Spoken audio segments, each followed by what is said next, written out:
I am Mark, your kind and generous dungeon master. And if you're sitting comfortably, we'll begin. Water springing from the earth. A miracle of the cosmos, a gift of the elements. Some wayward sorcery, who can say? The Council of Advisors of the city-state of Tyr has gathered together a scouting party. After not only did rumors speak of water springing from the mountainside, but also strange and horrendous beasts preying upon any who came near it. That scouting party never returned, so the Council of Advisors of the city-state of Tyr has recruited a second scouting party to go and look for the first scouting party. That's you, that is. No one's expendable, and it's rude, really, to suggest that, but this is the mission ahead of you. To head up into the mountains above Tyr, find the source of this mysterious water, take possession and control of this source, if at all possible, for the city, and find out exactly what's causing this peculiar mystery. And don't get ate by the creatures. I'd like to take this moment then to introduce our new players and their characters. Just let us know a little bit about yourselves and what drew you to Dark Sun. Lee, why don't you go first? I've never streamed before. But yeah, my favourite setting is Dark Sun. Used to be Dragonlance, but now Dark Sun. I just like it for the grit. Yeah, struggle, survival of it. Nice. Grit. Cool. Korgar.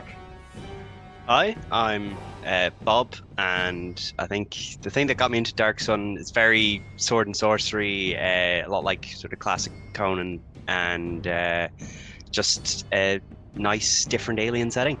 Yeah, very cool. Rajic. That's you, John. Sorry.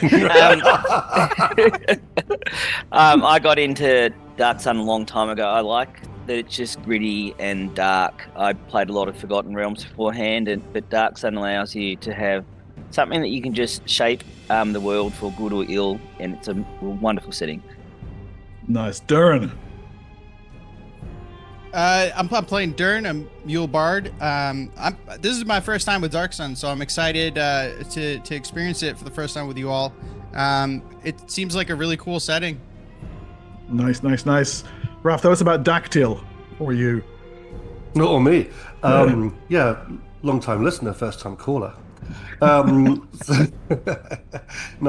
So having played lots and lots of Dark Sun with Mark, I'll just be grateful if I get out of this alive. Yeah, you should be. Korchak. Whoa, I love the commitment to the character here. Tune, amazing. This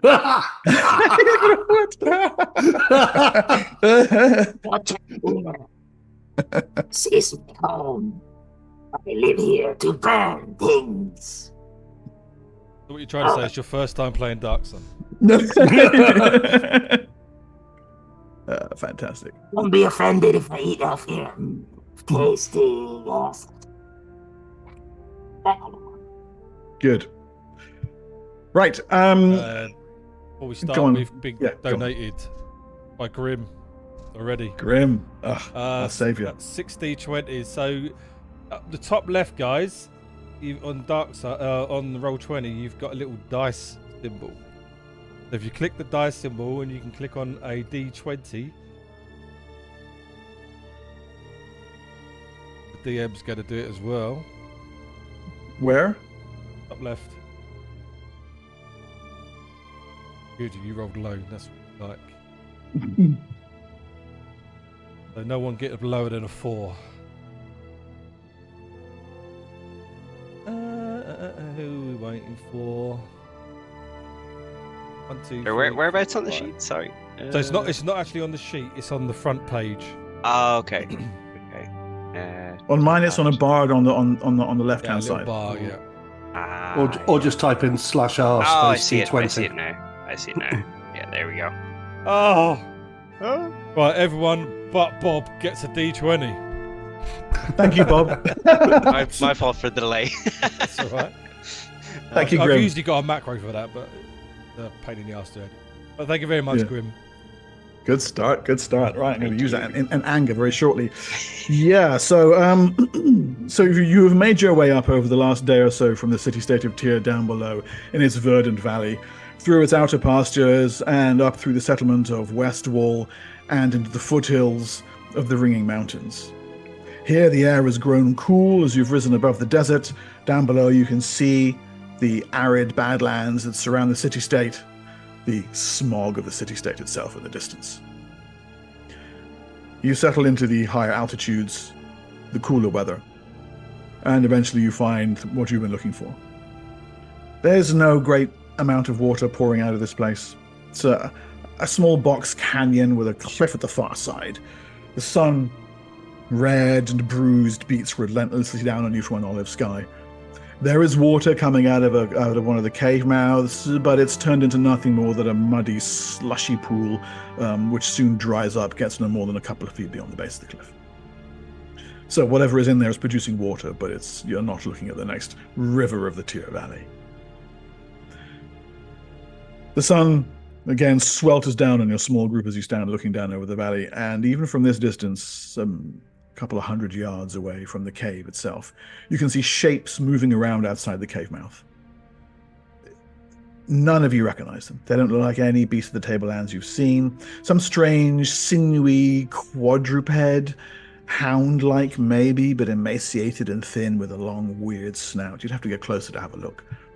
There's 3 or 4 of them prowling around outside the cave, every now and then sniffing at where the water trickles down and forms a muddy pool.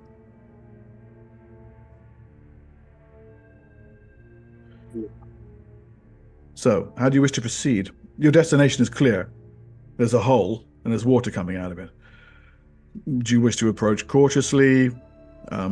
Rain hellfire down upon the creatures? I mean, just initiative and start murdering. How do you want to go about this? I think Korgar is going to unsling his heavy crossbow. He's going to load in a steel bolt and start slowly making his way towards it, cautiously, sort of minding his footing and all that. Okay. A lot like a sort of skilled mountaineer. He's going to just sort of slowly move forward, but confidently. Yeah, and as an earth cleric, actually, there's actually an earth shrine near here, so it's entirely plausible that you're from the mountains around the shrine of Gungenwald. The only human in the group, leather armor, your crossbow cradled. Yeah, you head a little bit closer. What's everyone else doing while Korgar does this? There appears to be something rather perverse down there. After you. I'll be up here. I'll just quickly, Bob, you also get a D20. Oh, Thank you, Grim. thank you. I place my hand on Korgar's shoulder. I'll go first. And I will I'll be behind you. reach into the ether and just pull a sword out of thin air. I will head Wow. forward. Okay, so you guys should now be able to see a map on Roll20. On here, each square is 10 feet, so this represents like really close up to the cave, and this cave here is where the water's coming. I didn't even bother to draw it on Photoshop. It's that smaller trickle, but it basically forms a large, muddy, squashed area around here. As you get, and did you say you were going closer there, Rags? Yes. Okay. Big, thick, heavy-set Tarek, and you quite literally have manifested a blade out using your Sarnex, have you? Yes. It looks like a gleaming, glowing, two-handed steel sword. Oh, Okay. that looks nice. As you draw Rashik. near... Oh, Sorry, sorry. carry on. Go ahead. Grashik, as Rags is moving down, picks up a human head-sized stone and just palms it in his right hand, getting ready to give him some cover. Nice. Okay. Look how high the cliffs are. Dern will be following behind, having his loot out, and as we get closer, I will just start playing inspiration for the party. Nice. Okay.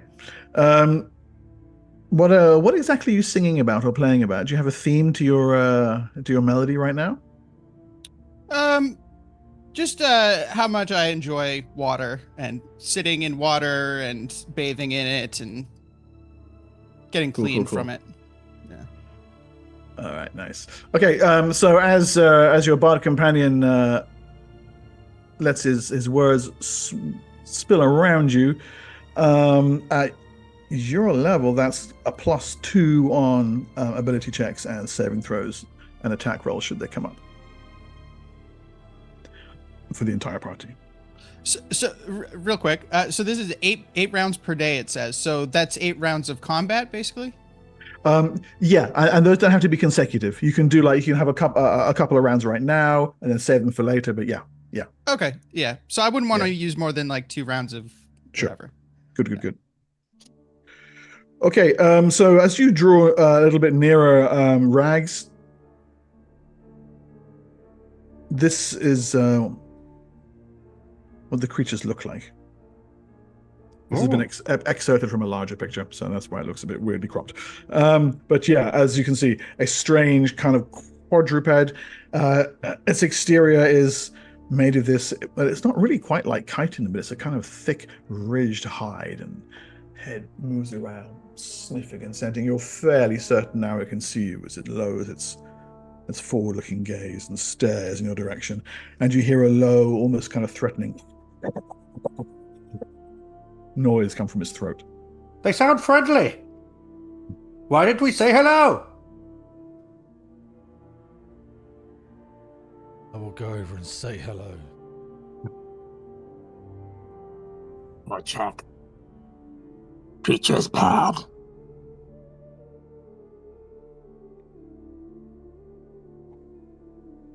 Yeah, so exactly. So if you want to get close to these things, you can drag your token out, and yeah, right. So somewhere down toward this area is probably where you would appear on the map. But yeah, exactly. No, you guys stay ahead. I'm happy here. And if anyone's having trouble getting the token out, you drag it with the name, not the picture. Annoyingly enough. Okay, right. And so Rags, you've headed off in that direction. Okay, cool. There's Darren. Okay, on your charisma, by your charisma stat on the attributes page, Lee, you'll see a react button there. Can you please click that for me? I've just seen you said, "Do you like my hat on the token?" Yeah, you've all got flavor text. What's wrong with my top hat? My top hat is lovely. Inspiration work. No, that's not a deal. You know what? Yes, yeah, sure. You want to spend it on that? Go ahead. Yes. No. I mean, just from the bar. It's a 1 to 20. It's a 1 to 20 scale. Oh, do you mean the bard's inspiration? No. Oh, okay. This is a reaction chart. I see what you mean. Yeah, no. Yeah, no. Okay. So they're looking. Yeah. So they begin to get a little bit riled. 2 of them come closer. This one pads down from the cliff face above. You think your proximity is making them uneasy. They look like they're trying to challenge me. You look like you get the impression they're trying to assess you. At the moment, they're undecided as to whether you're a threat, because all you've really done is walk up. But make yourself very small, and they may think you're no threat. Really haven't seen the size of him. He has muscles coming out of his muscles. Well, These biceps have biceps. then make yourself very big, and they may run away. I try to intimidate them. Nice. Okay, go ahead. And you can make me an intimidation check, please.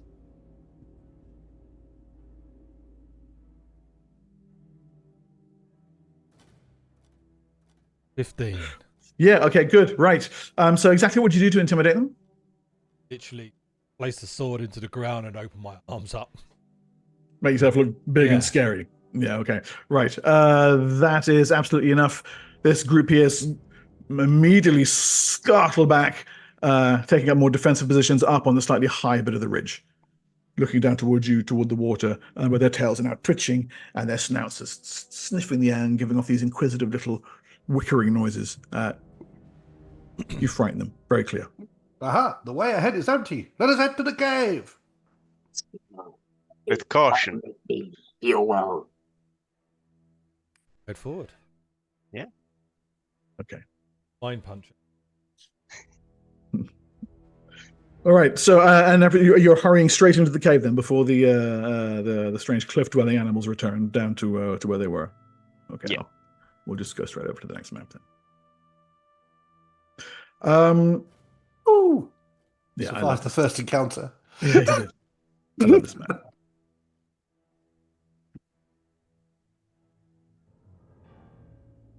Bottom left. Yeah, bottom left, exactly.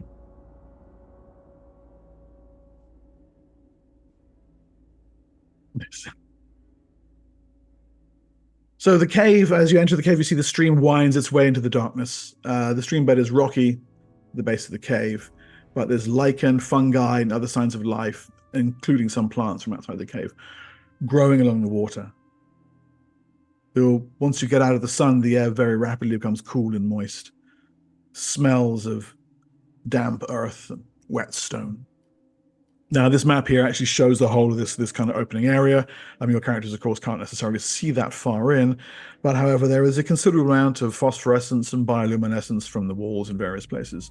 So rather than arse around with fog of war, I'm just putting the whole map on there, also because it's such a lovely map. This, by the way, comes from the adventure, and athas.org offer this as a free download, the battle map itself, on their website. So that's kind of cool. I have expanded the scale. Normally it's 1 square is 5 feet, but for second edition characters, they're much more mobile. So 1 square is 10. And yeah, you enter the cave down their way in the southern extremity, the southwest. And ahead of you, you can see strange rock formations, luminous lichen, fungi and moss growing along the edge of the water. Conscious that I've been sent here by the Tyrian School of the Way, I'm going to focus my mind and see if anything resonates to you with psionics down here. Yeah, okay, cool. I think as Dactyl's doing that, I think Korgar is going to lean down and use his wild talent to speak with the local foliage. See if it remembers the scouting party coming this way. Nice. Okay. Where would that be under plant mine? Yeah, I see it there. Yeah, and if you there should be a little button next to that for you to click. Yep.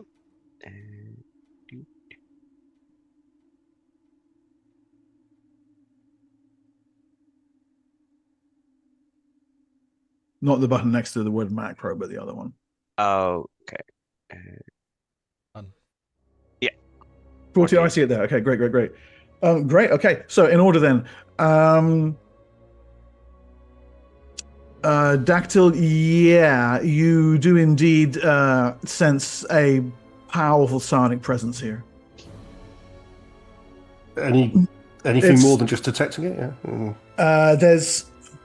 There's psionic activity coming from within the cave in a couple of places. You can sense the brief flush and ripple of psionic life form, should I say. But somewhere deeper in, there's something much more powerful. And it's almost like, if you close your eyes and imagine a spotlight shining in the distance. Oh. It's you experience it very much like that. Thank you. I keep that to myself, under my hat, I would say. Okay. Go, Jack, move forward. And Bob, for the plant mind. Yeah. Yeah, you are not the first to come this way. The moss, the lichen, they remember the tread of booted feet. Okay. They remember it going in but not coming out, I'm assuming? Yeah. Yes. Okay. They definitely came this way. I think I stand up. They definitely came this way, but they did not leave. Not through this way, anyway.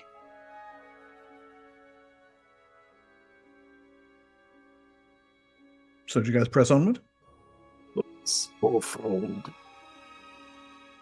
If I've detected some sort of psionic creature, I'll probably point that out to the rest of the party, say that there's definitely creature here, and then then perhaps I will try and close down my mind.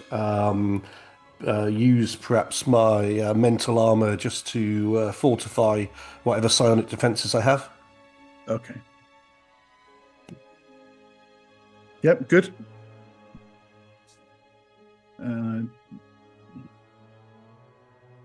Okay.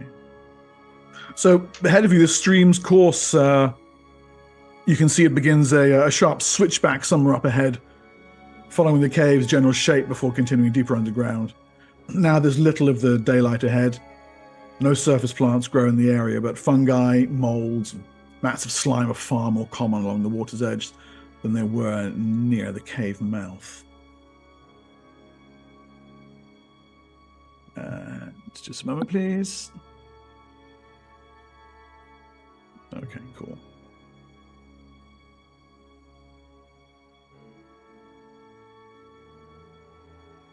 Okay.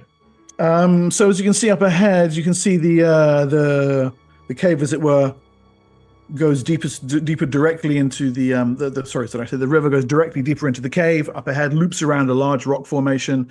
It also swirls around to the side of you there. Which of those approaches do you wish to have a look at? Did I pick up the direction where these creatures So were? the sonic energy that you're picking up are coming from over here, over here, over here, off in the distance. You think what it is that there are life forms in here that are simply sonically empowered and are using their sonic energies as perhaps part of their natural hunting cycle.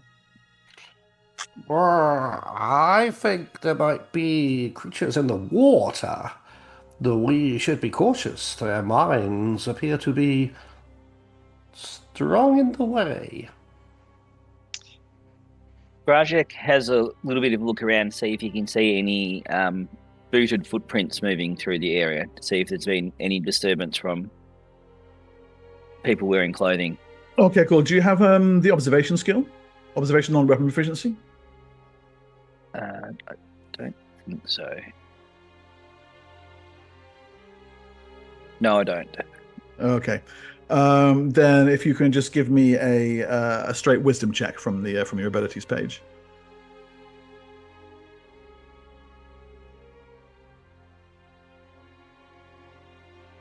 Done. Okay. Let's just check it real quick. Oh, nice. Okay, right. So as it is then, you spot the thing just before it leaps out of the water while you're following what is definitely a set of booted footprints along the water's edge. A horrendous, gaping open mouth comes surging toward you. Looks like this, real quick. Ah! Rushes up and out of the water straight toward you. Despite not having the observation skill, your senses are keen enough for you to notice it just in time. It gets no surprise attack against you, but we will have some initiative, I think. So let's go back to the river there. And so if you guys, what we're going to do is, there's an initiative counter will appear. There it is. If you choose the type of attack you want to do, the action you want to do, the spell you want to do, next to it you'll see there will be an INI button, and that gives you the initiative count for whatever that type of action is. Second edition uses an ordered initiative system that way.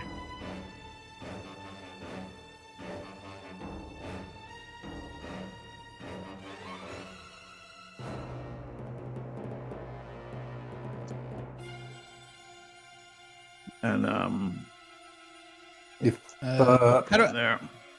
I add to the turn order here? Okay. So if you, what is it you want to do? Oh, do I need to have something I want to do first and then add to the turn order? Well, there's if you let me know what is your character wants to do, then there's probably a spot on the sheet that you can click to do it. So if you haven't decided yet, if you go to the weapons tab. Yeah. You should see a thing at the top there called General Action. Okay. If you just click that, that'll give you an initiative count, and then you can decide when it actually comes to your turn what it is you want to do. Weapons tab. I don't have Yeah, I don't have that either. Don't you? Okay, I will give that to you right now. And there isn't Quite right. initiative tabs on the psionics either. it. So. Yeah, there is. The down the bottom. initial, yeah, down the bottom. Ah, seen. Yeah, beautiful.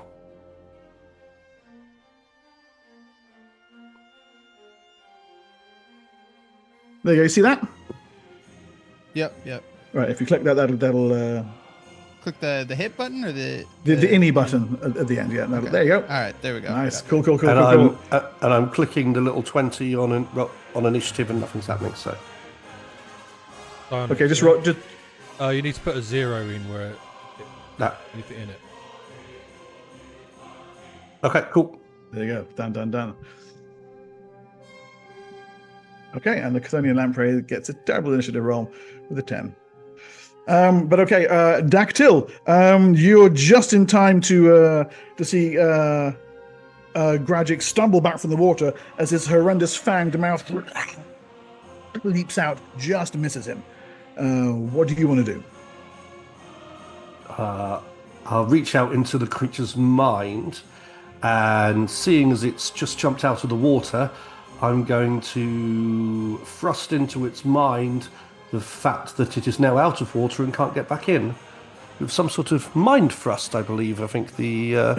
Cool. Yeah.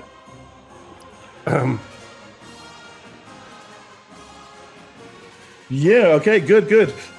You blast the thing's mind clean open. The effect on a mind thrust, do you have it handy there? Yeah.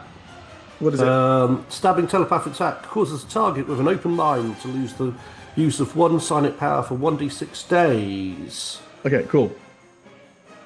So the thing's large head shakes as your psychic attack strikes into it. You're not sure what damage you've done to it, but the thing is indeed momentarily stymied. Okay. Rid of my PowerPoints. Yeah. Durin. I think I will play Inspiration again. This song is the sequel to the I Love Water song, but it's about how there's also occasionally there are scary things in the water that jump out at you. All right. +2 on attack rolls, everybody. Nicely done.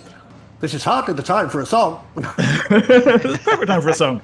Korchak. It's always the time for music. June, what's it going to be for Korchak? Korchak throw chaka at creature. Go. The thing is armor class 14.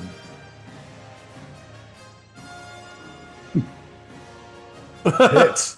Hey. Doubled.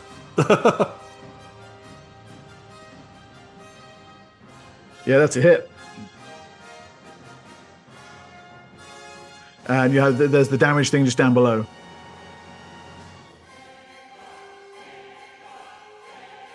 Whoa!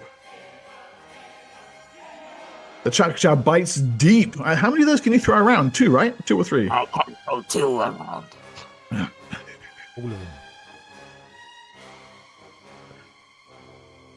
Do I do my second attack now, or do I wait for the rest of the party? You can do it now. Yeah, I break that second edition while I realize you're playing by the book, and I'm like, just roll the dice. Yeah.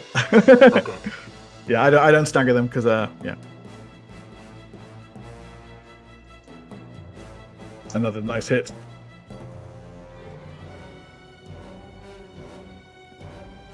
Wow. Yeah. Okay. So two Dazzle Chakrachas fly from the back ranks and slam chunk right into the creature. Its blood flooding the water. Oh, there's even a Chakra scream. Awesome. I love it. Rags. Does it look hurt? It looks like it's near death. Oh, really? You can see, however, the water swirling behind it. There is another one moving into position to surge out of the water as soon as it can. Okay. I will manifest flesh armor, and I will manipulate it, which is a success. And I've just got to roll manipulation. Yeah. So my armor class now +8. +8. So 21. Yeah. Can you update that on the sheet? Yep. Oh, cool. Got it. Yeah. Okay. And finally, the lamprey continues its abortive lunge for Gragic, desperately trying to land a blow against him. It's armor class 16. Gragic, that is a miss. Its jaws close just around your silkworm hide armor, fail to penetrate. The second one behind it swims forward, lunges out of the water straight toward. I'm just going to roll randomly here because it's all a confused muddle down by the waterside. What character number that is? Character number 5 on my screen. That's 1, 2, 3, 4, 5. That's you again, Magic. Wow, lucky day. You're just such a large and inviting target. Sorry, that's damage. That's damage before the hit, and the hit fails. You simply batting them away as the thing is attempting to get a large sucking hold onto the edge of your armor. Korgar.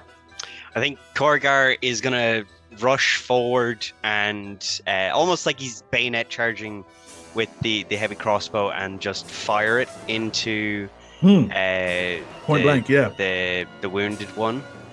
I think his eyes are just fixed on its mouth. So I'm gonna roll to hit.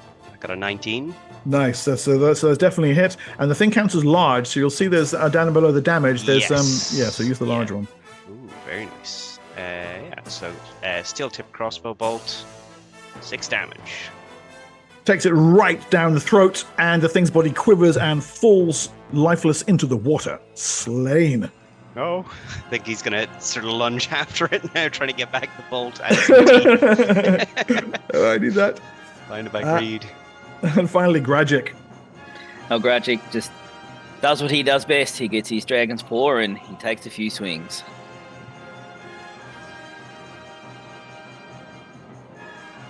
Hit. AC 14.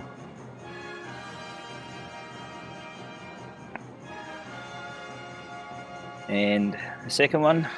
Yeah.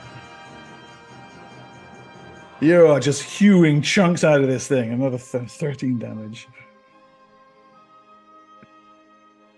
And I get one with the offhand as well, don't I? You do get one with the spike in the middle. Yeah. Yep. Oh, that is just a miss by 2 points, unfortunately. The things. Oh no! But because of the inspiration, you hit. Yes. And that's it. Finished. And with that, it is over. The second body just taken apart in just a matter of seconds there. Yeah. Good show. Very nicely done. Well done. Can't find more food. Like My Gragic balls. never goes fishing.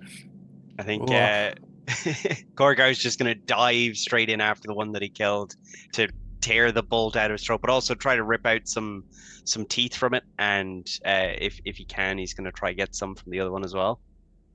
It's not hard at all to salvage some teeth as trophies. And as for your bolt, traditionally speaking, actually, it's a 50-50 chance if they're so one to three, you get it back. Too bad. You do manage to pull it out. It snaps right down the shaft. It's the steel head I want. That's the steel head is still there. You can make another. That's the valuable one. While he's doing that, can I just examine the thing? Is this like a native Ephesian thing, or is this just like horrible mutanty thing like we saw in the front of the cave? This is clearly some kind of warped lamprey. You do know of such creatures in the cisterns of nobles and in the reservoirs of the sorcerer kings, but you've never heard of them getting this big. Or psionic. No. This looks like a mutated version of an ordinary lamprey. We should be careful. Something here is twisting and adding to life forms. This bodes poorly.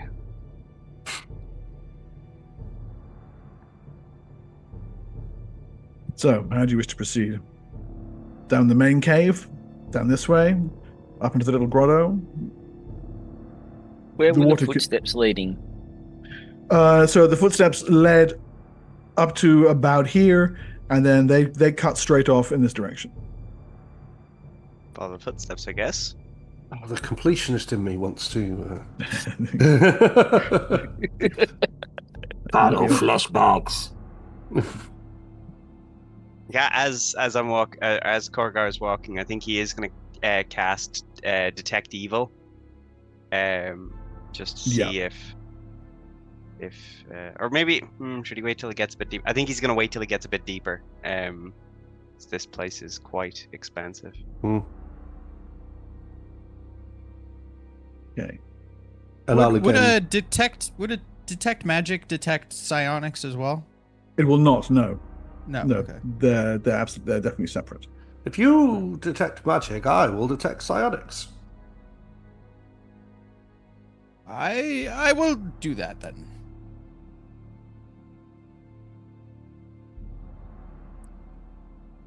Okay. Nicely done for both. Good. Yeah, so no sign of magical energies here at all, actually. And that much is interesting because sometimes you might find a little something here or there. But based on what Dactyl is saying, what's going on here is almost entirely psionic. Apart maybe from the mutation side of things, that doesn't match either psionics or magic, really. That's something none of you have seen before. You are picking up now more psionic activity around you, Dactyl, but specifically here. That little outcropping of rock on the map. Yeah, there's something. There's a fairly potent psionic force there.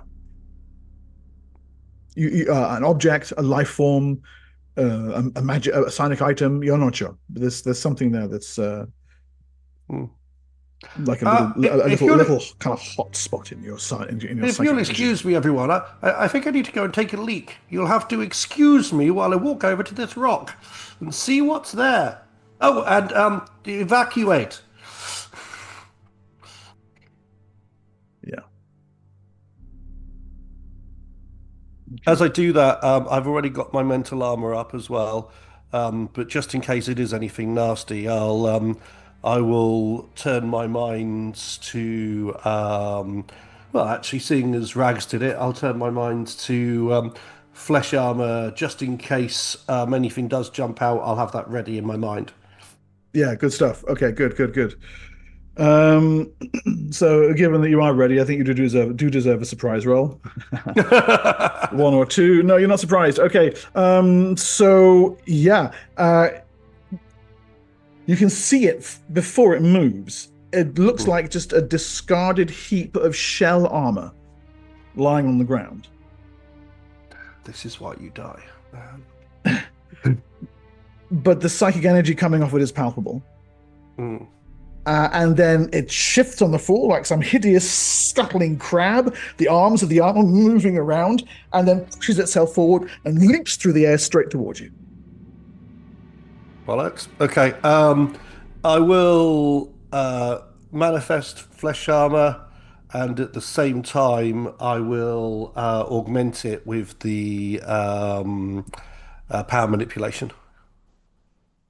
Okay, good. Roll for that, please. So. Well then. Never say that word. Yep. So that would good. add 8 to my armor class. Yeah, okay.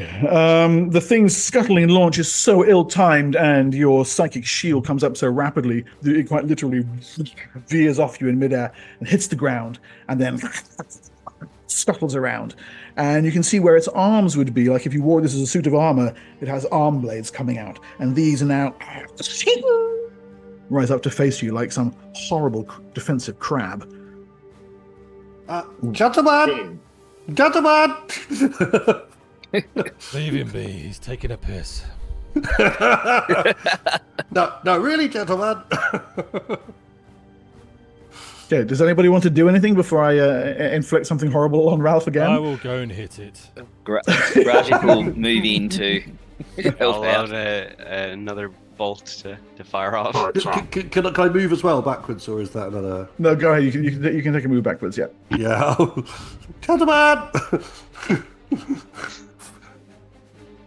There is only one of them, so I'm not going to subject you all to more initiative rolling. No. This thing is armor class of 14, and it is skittering around on the ground, back and forth, sensing your approach, like some horrendous chitinous crab creature. But you can see it looks like an empty suit of shell armor. 23 to hit. Yeah. 11 damage. Yep. So your sword comes down, a huge crack out of it. There's bits of chitin fly in all directions, bits of shell.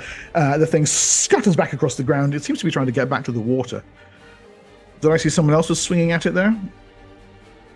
Go check that. Go, go, go.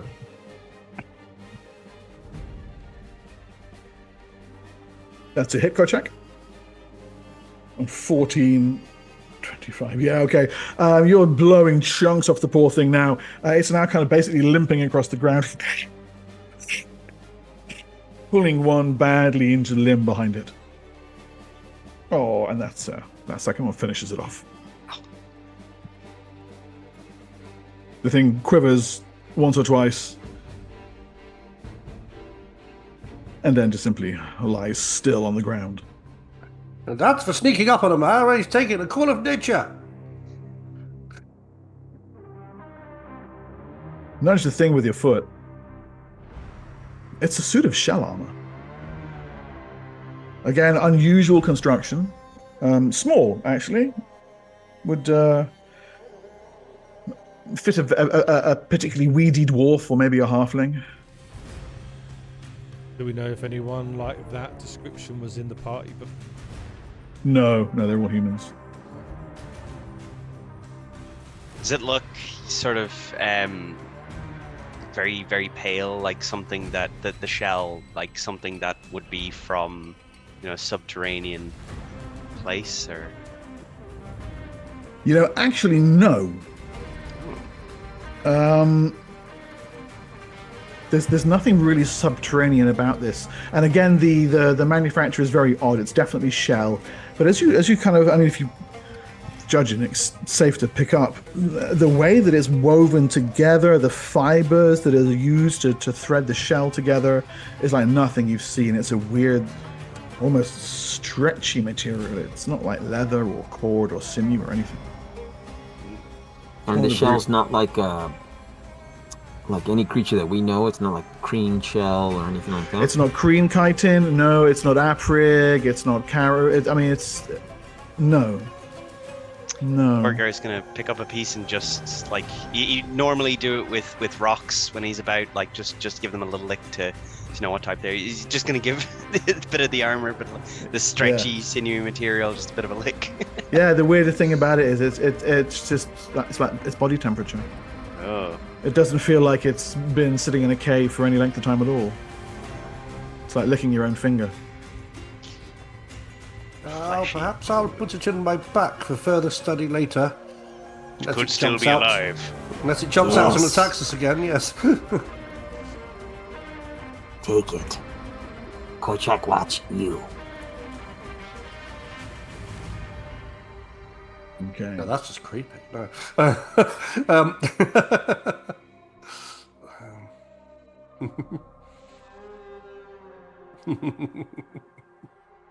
Okay. So, on from there? Yeah, I think. Yeah? Press forward. It'll be here on the way out. Exactly. So around you, the strange nature of the cavern continues.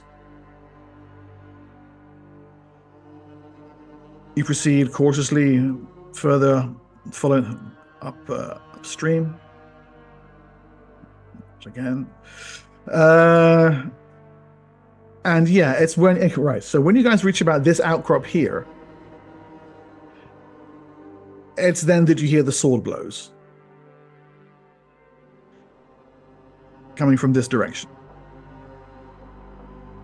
Unmistakable sound of weapons clattering against chitin, you think, and a voice shouting. Every now and then a word, back or die. I think. But mostly it's just and similar exhalations. I think Gorgar's gonna cast his Detect Evil now. First level or second? First level. It's first level. Wow, that sounds most disturbing. Let us not go that way. I'm clicking the dice for. There's no roll needed for it. Okay. It's just automatic. Okay. Yeah. So your senses open, attuned to the cosmos, and you are ready to detect any evil emanations from those you should encounter. And then I'm gonna rush in the direction of the sword blows. Okay. I say, let us not go that way. Table landers. Maybe other Tyrians there. Loot! It might be some of the people we're looking for. Rajek moves up towards the sound as well. Eh? Okay. We're looking for people. Right, a couple of creatures and a little dude. I will give you pictures of these guys in just a second. Okay, yeah, so the individual fighting very much for their life is this guy here, dressed in tattered robes, shouting every now and then back, speaking Common or Tyrian, and jabbing at these creatures with a spear, and you can see a tortoise blade slung over his back as well. The things he's fighting off are easily man-sized. I'm not quite sure what to describe these as. Horrendous amalgamations of mammalian terror and insectile hate for all things that live, I suppose, is the best thing I could come up with. Would you like to know more? Yeah, right, exactly. Some form of Athasian household pet. Yeah, just general Athasian nastiness is just, attempting to tear the living shit out of this poor guy.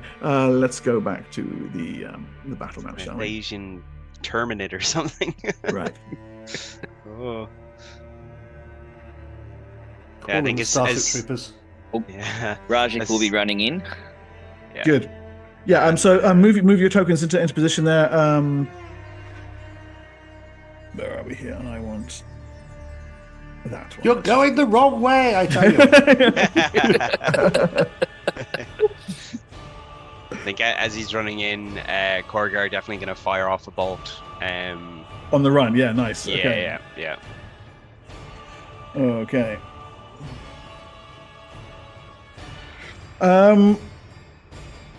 So let's get initiative out here if we're going to start some more killing. And same as before, you pick whatever you're doing, and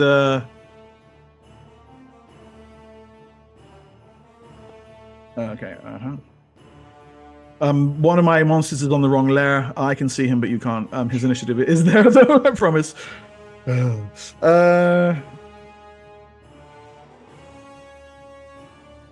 cool. Right, nice.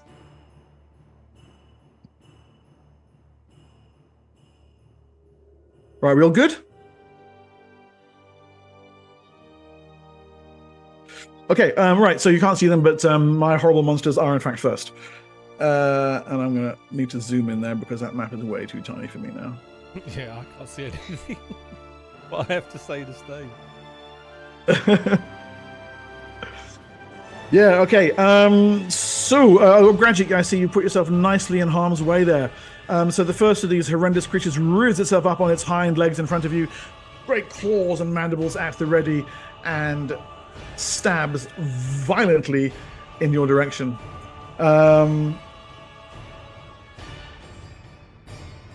Two claws and an attempt at a bite. 9, 19, and 23. Graduate, your armor class is 20, so only 21. the... What? 21? I thought it was 21. Oh, okay. Oh, you're right. I'll just amend that there. Only the bite is enough to land home. For a very nasty 5 points of damage. I'm not entirely sure you even noticed that. The other one scuttles forward. Who's that there? Oh, that's you, Lee. Good. And quite just leaps forward, attempting to land a full flurry of attacks against you. Your guys' AC I have as 20 at the moment here. Did you boost it from there? It's a 20. No, Okay, just good. 20. Yeah, I didn't. Yeah, I okay, didn't. good. No. Oh, so 2 claws land then. Not the bite, however. Again, only 5 points of damage to you as your blood spatters the ground around you. Dern, you see your 2 companions embattled by these chitinous horrors up ahead of you. I shout out, "You must not harm my new audience!" And I'll shoot a crossbow. Shoot my hand crossbow. Excellent shot. These things are armor class 16. Your bolt strikes home. Which one? The one on the left or one on the right? One on the right. I think I need to move forward though. I'm not sure what the range is on my hand. Oh, the range is it'll say next to it actually. It'll say range, and then there'll be 3 numbers divided by slashes. Yeah. Those are squares. So. Oh, okay. Yeah, so I'll move forward a little bit. Yeah. Just get in range. And then. And then I need my damage. How do I roll that? That's on the kind of next level, next paragraph down, as it were, on the weapons page. Do you see it? If you scroll down a little bit, you'll see the hand crossbow should be there with a roll for damage next So to it. I have 2 of them here. There's one that says "Damn L," and then there's Yeah, you want the one. You want the other one. the other one. These ones aren't quite that size yet. Oh, a whole point of damage! Wow. Let's go. Okay, yeah. So the crossbow bolt off the side of his kite in the head snaps in your direction, and then continues back, focusing on Rags. Gragic. Rajik just starts to poke with the dragon's claw again. To get another 1-round kill. Alright, so there's first hit. Yeah, nice. Second hit. And Oh, one parts after hit. the other. Yep, there you go. What? You tear the thing to pieces with a trio of blows. Blood fountains in the air around you. like a little step towards the other one. Make an inviting target. Rags. Add 10 to mine. Okay. Then it's Korchak. Check, move up, and law creature.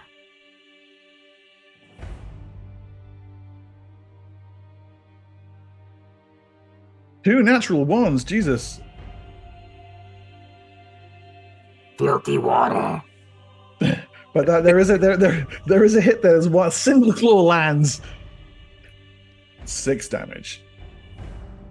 Me no like water. Yeah, I'll be getting to that in a minute. Dactyl.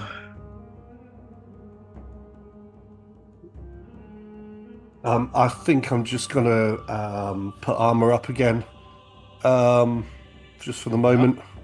It's still up, by the way. Oh, it's already up, isn't it? I'd forgotten how long it lasts for. 1 round the level. So it's Okay. that's still going. It's still going. Okay, so I don't have to put Just- armor up. Okay, no. cool.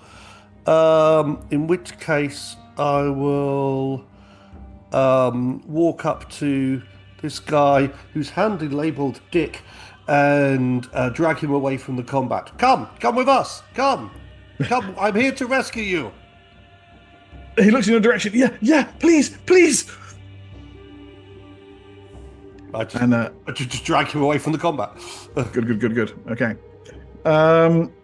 Yeah, you can safely pull him away from there. So I don't know. I can't move him, so I don't know where. Yeah, cool. He looks at you. You're sure you know what you're doing, right? Yes, he says, and his top hat falls off.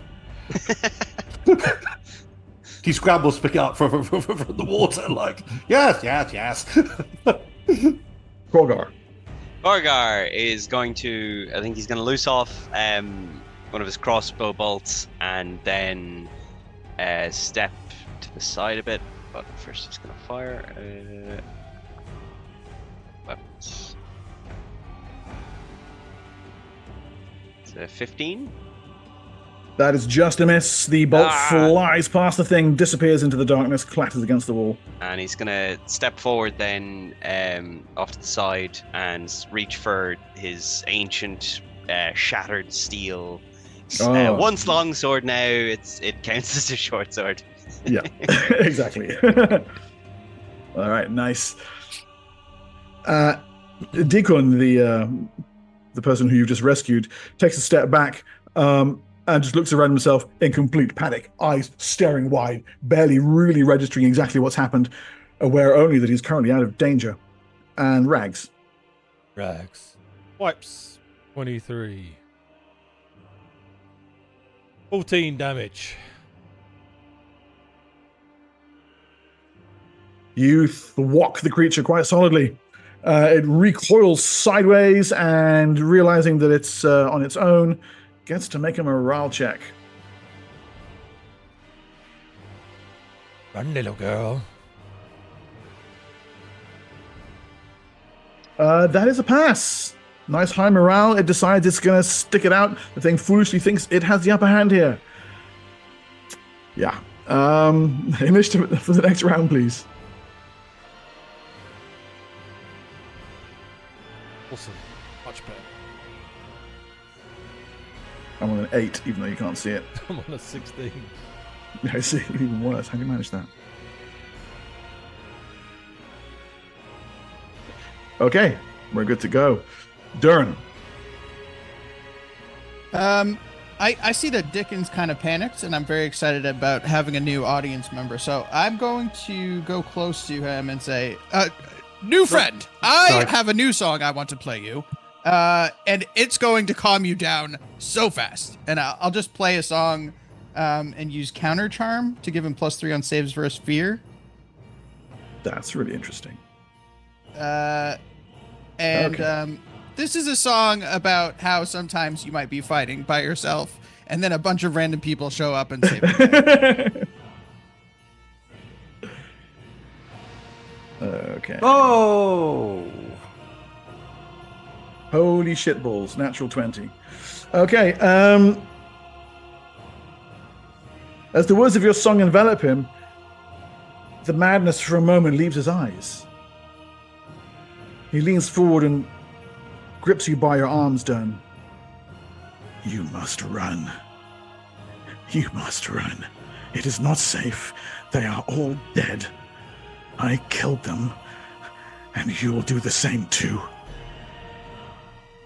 And then there's like the haze kind of comes back. Your song was able to allow him to punch through something with a pretty fucking amazing roll there that he might not otherwise have been able to. He staggers back with, "Oh, no, leave me!" At that moment, the other chitinous creature, looking around, desperate for an enemy, focuses his attention on you, Rags. Gives a chittering snarl, and then unleashes a real unpleasant flurry of attacks. Are you still armor class 20, right? Yep. So only a single claw strikes home. Shouldn't I have gone first on a 3, by the way? Did you come in afterwards there? I might have rolled. I think you must have rolled at the very end. I'll loop around to you in just a second. Yeah, sorry. Apologies. The thing lowers itself down, and it's like a kind of spray of darts erupt out from under its carapace towards you.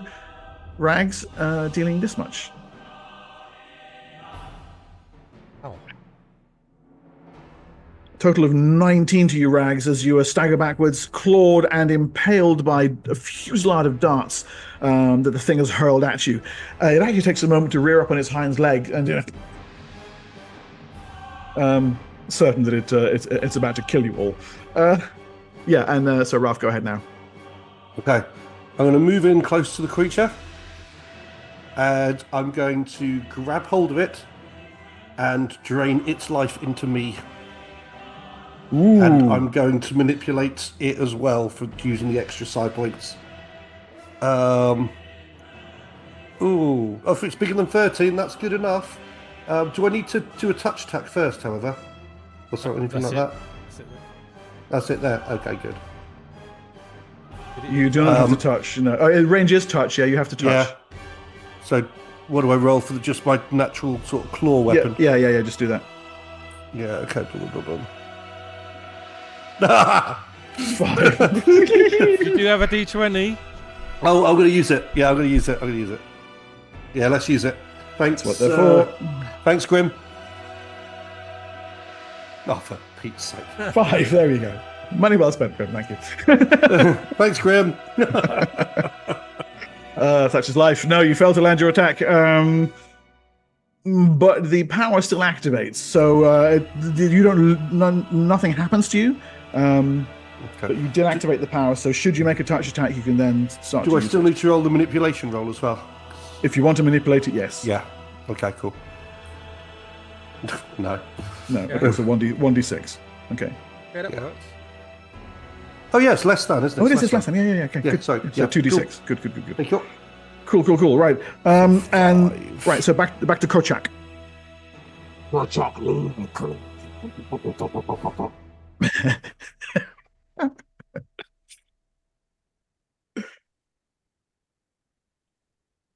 Ooh, nice. Kochak, do you want to roll some hit rolls as well? Whoa!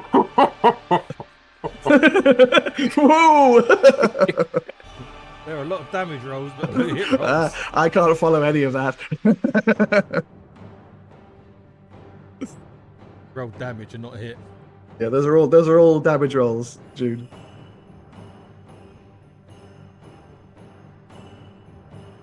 My enthusiasm though. Okay. All right. So yeah, I make that 3 hits there. So we'll take the top 3. And that is enough to finish the thing off. A wild flurry. For a moment, it looks like he's having 9 attacks around. But yes, Kreen War Dance. Yes, Ralph.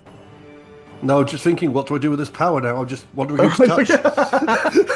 Someone's going to get drained. I'm just saying. Oh, Dickon. Darkhan seems like the guy to be. I'll go pat him on the shoulder. Yeah, lovely. Just tending your wounds. How hurt am I? Okay, so a couple of things are worth mentioning here. Where is it? Yeah. So your Detect Evil is giving you a weird reading of Deacon. He's not evil, but there is a very malign influence about him. Okay. Is it like he's, say, possessed by evil? Possible. Okay. It's possible. As for injuries, so we have 5 hit points off Gragic. Rags, you've lost like 24 hit points. No one else is injured as yet. I'm going to give my bodyguard Rags a Cure Light Wounds. Okay, there's a little macro there. You can click for that. Yep. Nice. 6, nice. 6 hit points. Actually, Kochak, show how real healing is done with fire. Let me burn skin and it reheals, yes. Jesus. Whoa, real healing. Oh. By fire be reborn. Just cauterize. Yes. What is Dickon doing now? So Dickon, now that the battle has settled, he's slumped against the cavern wall, breathing heavily, looking around at you. The spell casting, the flames, the motley group that you represent. Is there anything I could do with... presumably he's like psychically dominated or something like that. Is there anything I could do with like conceal thoughts or thought shield or mind blank? They're normally personal defensive things, but can I do it on somebody else to... So Intellect Fortress is area effect. There's another power called Ejection that will literally get rid of any malign influence. But no, I've got thought shield and mind blank and conceal thoughts, but they're all on me, right? Yeah. Can I use a because I've got like mental armor and stuff like that. Again, that's me, isn't it? It's Not just anyone personal. else. Yeah. He looks up at you. We must go. It is not safe here. We must go. Please. What brings you here to this place? They sent us to... He looks down at the water with the ooze of the sap of the cruthic creatures bleeding into it. They sent us here to look for the water, for its source. And what happened to the others? The creatures killed them. That's not what you said. You said I killed them. No. The creatures Hold did him it. still. I will hold him. If somebody does wish to hold him, that's that combat maneuver roll that I was talking about earlier on. Rajik's happy to hold him down. Gradually, you don't even need to roll. You're a half giant. it's gonna happen. Knee in the middle of his chest on the ground. And I will hold my life-draining claw above his face and say, "Now tell us what you have done." I The think creatures. Korgar's going to step forward and cast Remove Curse on him. Okay. Hope that does something. Right. Well, you burn the spell slot. Unfortunately, it has no effect upon him. He's largely concerned at the moment about being held in place by a half giant and is squawking with increasing agitation about being let free. And also, please don't let the lizard kill me. He looks over towards you, Dern. Help me, please. Help me. Well, I Seems do like- love a captive audience. I'll start strumming and Please, can I do Republic. like influence reactions? To calm him down. Yeah, Yeah. absolutely. Yeah, that's exactly the kind This of thing is you a song about how sometimes a giant's holding you, but he doesn't mean you any harm. Oh, okay. It seems as though he's not cursed. It must Nice. be a madness that has overtaken him. And he does indeed relax a little, settles, stops struggling. Please, the moment has passed. You don't have to lean on me quite so heavily. Ease up a tiny bit. Thank you. There is little I can do for him, I believe, in this state. Oh well. Just kill him. No. What? Well, Yes, I wouldn't eat want to him, lose my then we audience kill so him. quickly. Dickon, could you tell us what happened? Yes. The Council of Advisors sent myself and my companions here, scouting party, to look into the rumors of the water. And But and then you killed the rest of your party. No, we found the caves full of these mutated, strange creatures, like nothing we've seen. Like someone has taken them and warped them, and they killed my companions, and I cannot get out. You said I killed my companions. I did not. You did. You must have misheard me, or I was I distinctly remember it because I thought that's a strange thing to say after hearing one of my songs. People usually applaud.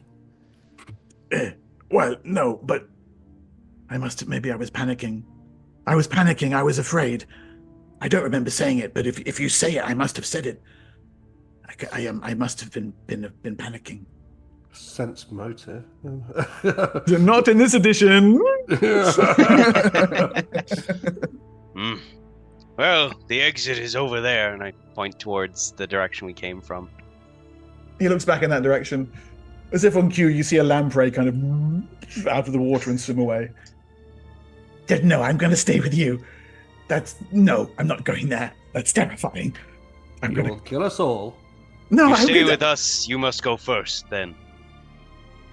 But you... Spendo. I have an alternate solution. I've been working on this new finger-picking method. He can stay in the back with me and give me feedback. And you'll keep an eye on him, yes? I will keep 2 eyes on him. Good. Strange, but very well. How Now healthy check does out he this look? chord progression and tell me how it makes you feel. How healthy does he look? Where are we? He's pretty badly beat up. If I was going to grade his life in imaginary increments called hit points, On a scale of 1 to 35, do I think that do I think he would have over 12?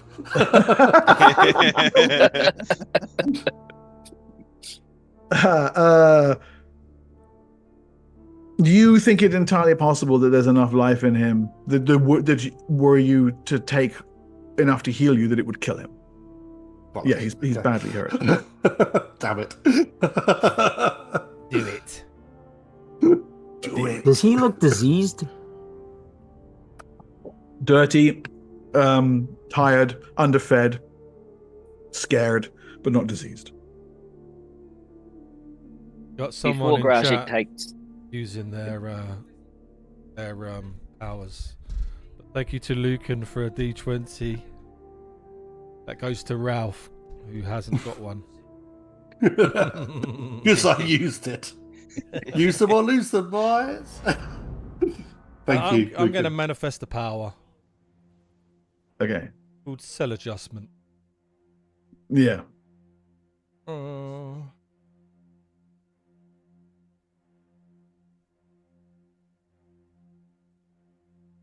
was a success. I heal Nicely myself done. 5 hit points. 5 straight away. Okay, gotcha.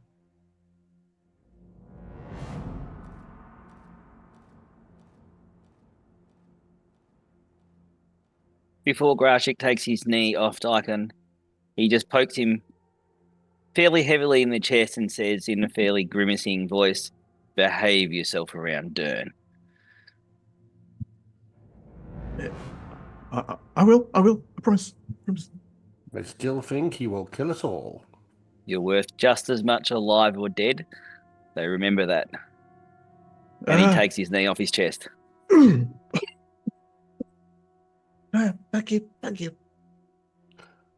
Our kind and friendly DM, how long does... well, if a proficiency says I need to meditate, how long does that take? What does it exactly say? Well, it just says, like, rejuvenation, for example. It allows the character to recover PSPs while he meditates. Oh, okay. There's an optional system for recovering them during the day rather than overnight, and you the longer you meditate, the more you get them back from. So it's a variable. Yeah, I just didn't know whether it was like a 10-minute thing or a 10-hour thing. You know, it can be 10 minutes, but it can also be like 8 hours. So and it's a smaller amount if it's only a few. Okay. So yeah, the river, as I said, continues down. Excuse me, and you can see down here, it begins to narrow the cavern somewhat, and the moss and plant growth gets more intense. So I'm assuming that's the direction you're going in. Yes, let's find water source and leave this place. I agree. Let's hope we don't pick up any more stragglers along the way. I can carry my own weight. Duncan says, "Don't worry, I won't be dead weight. I promise I won't." You're bait. If not, who you will become? He looks completely terrified, utterly terrified, but nevertheless accompanies you upstream. Yeah, let's move Kojak. him along in front. I'm gonna try to pull him back a little bit, Yeah. just to keep kind of out of earshot of the rest of the group. Yeah. And once I think we have a little bit of privacy, I'll ask him. So you've seen some shit, huh? This is a terrible place. We should never have come. Right. Any chance you saw any kind of like big crystals or anything shiny? His head snaps at you. You've seen it too. Who's in the wrong spot, Rags or us? Sorry, say that again, please. Who's in the wrong spot? So yeah, I've moved you guys onto a new map. This is where that passageway leads. If that's what you're asking me. Okay. Yeah. John. His head snaps at you. You've seen it too, then. Oh, yes. But just remind me real quick, what's it look like, and where is it, and where can I get it? So beautiful. I think. Very right. I don't remember how I saw it. I don't remember why I don't remember. I should remember that. You'd think, wouldn't you, seeing something as wonderful as that, you'd remember where you saw it, but I can't remember why. I don't know. If you remember, you'll let me know, right? Yes. He looks off into the vague distance. Yes, I'll tell you. I'll tell you. Excellent, and not at all ominous. All right, let's press ahead. Speaking of pressing ahead, Kojak, Should have killed him. your little green heart begins to sink as underfoot the ground gets wetter and wetter, the stream wider and wider, until that eventually you find yourself stepping into a large cavern that is quite Fire simply spirits not like this. flooded. And it's not only that.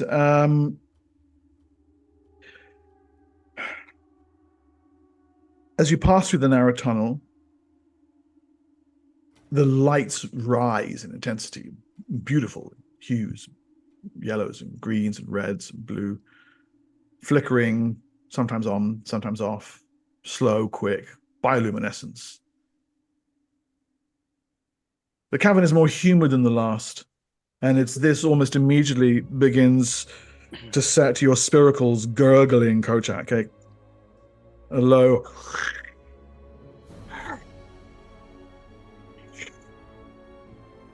with every breath.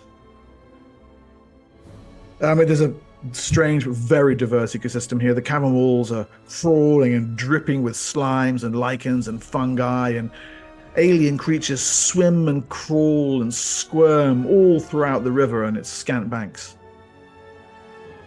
Many of the animals, they just defy classification, bizarre in appearance and function. But you can see that the flickering lights are coming from the life forms all around you, usually as they're being injured, preyed upon by some fellow denizen of this watery place.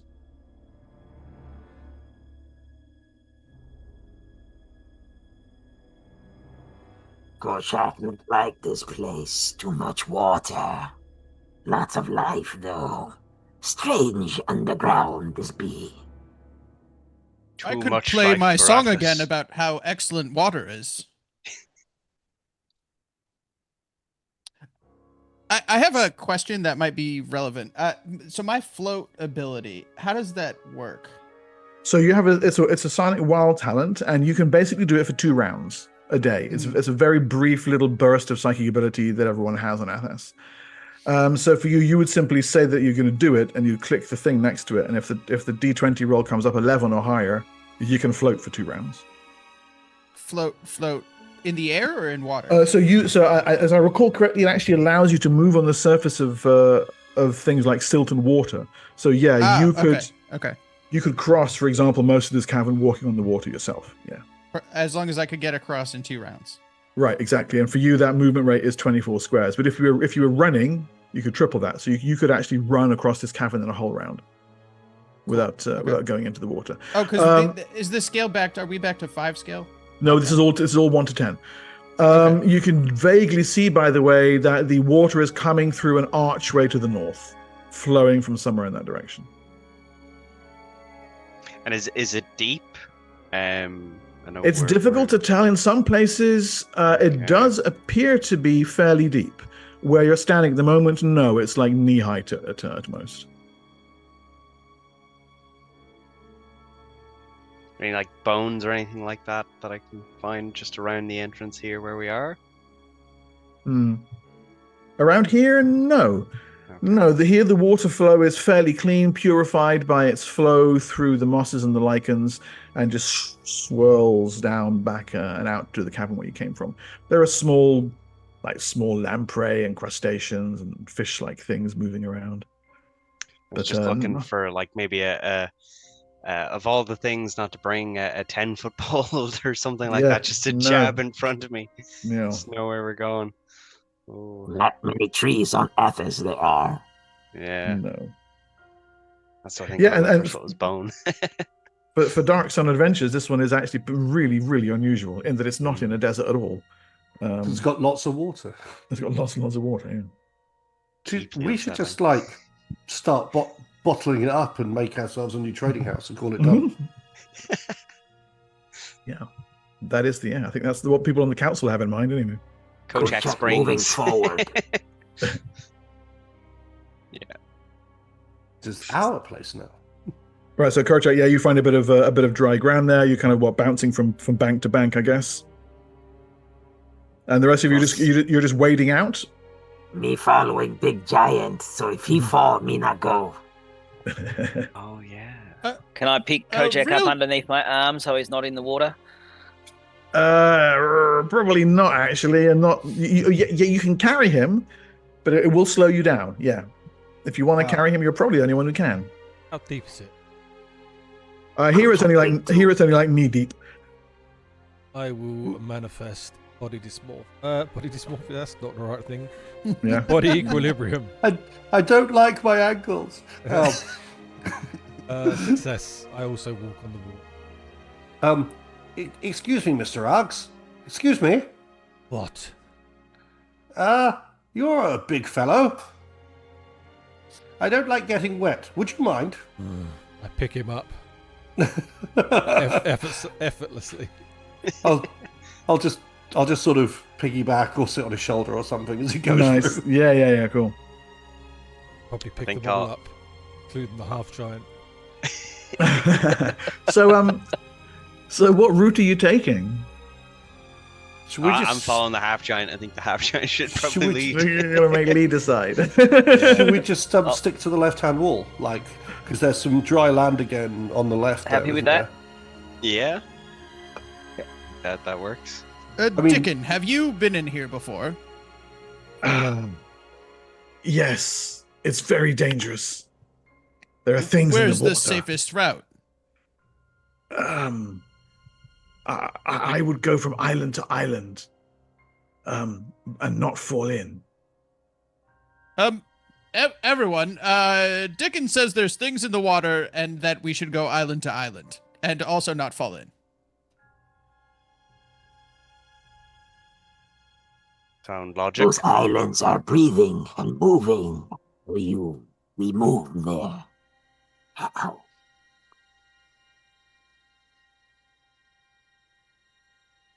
So you say stay for along the wall.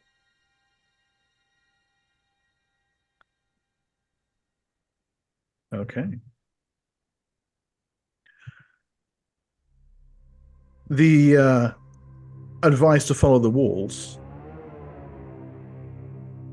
proves solid. As do a very forgiving set of random encounter rolls there.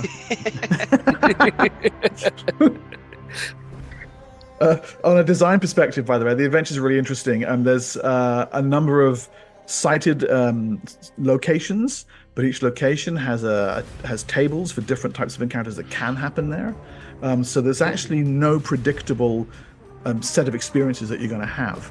So it's got some good replay value then. It's really solid replay value. Yeah, you'd have completely different encounters. The locations are the same. It's the river, the pool, the what have you. But as for kind of replayability, yeah, there's. I like that. Yeah, it's really quite nice.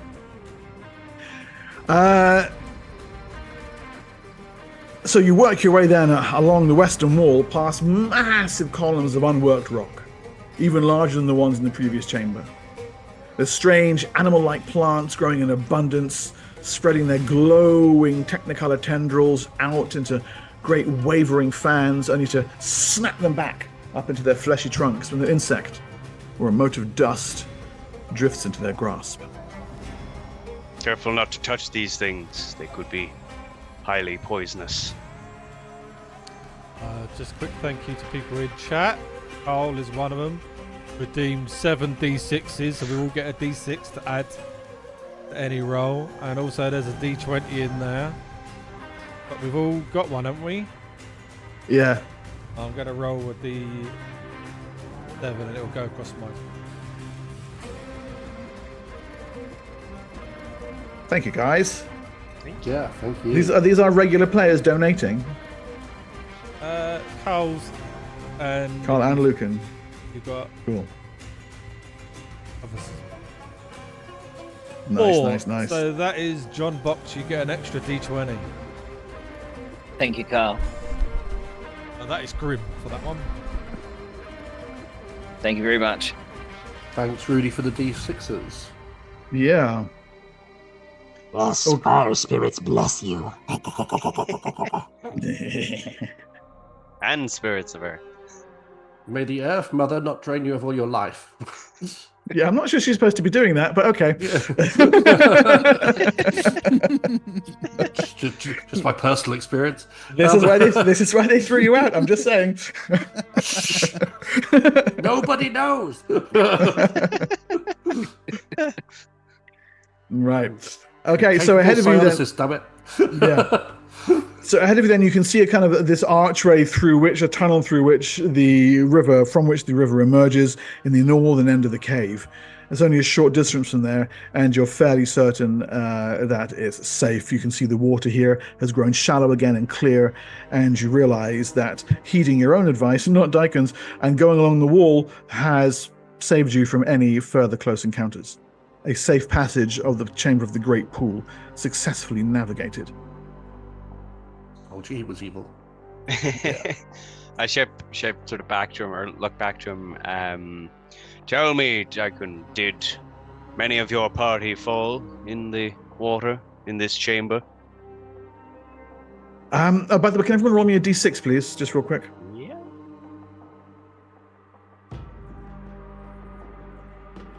Five. All 5s and 6s, and 1 4 from Rags. Okay, and a 3.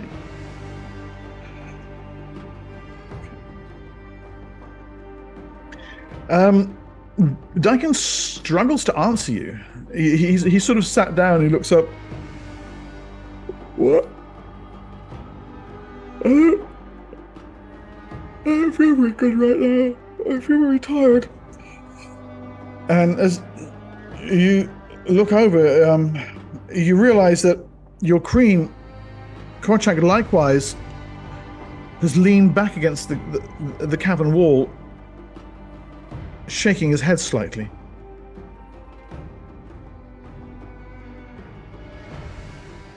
Korchak, are you with us? Zem, can I get a save against paralyzation from you, please? Korchak also gets another D20. Okay.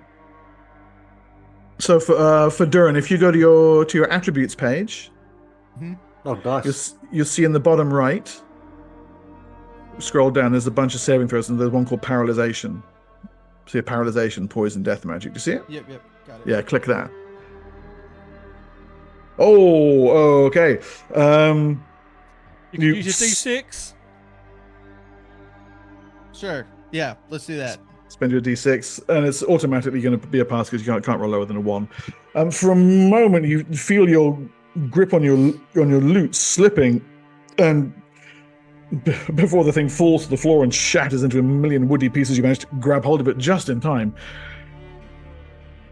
Hold it close to your chest, and as you do so, you realize there's all this dust on your hands, like flour or pollen or spores. And in fact, in that exact, who got the 6s? Where are they there? That's for a couple of 6s. Oh, okay, yeah, okay, right.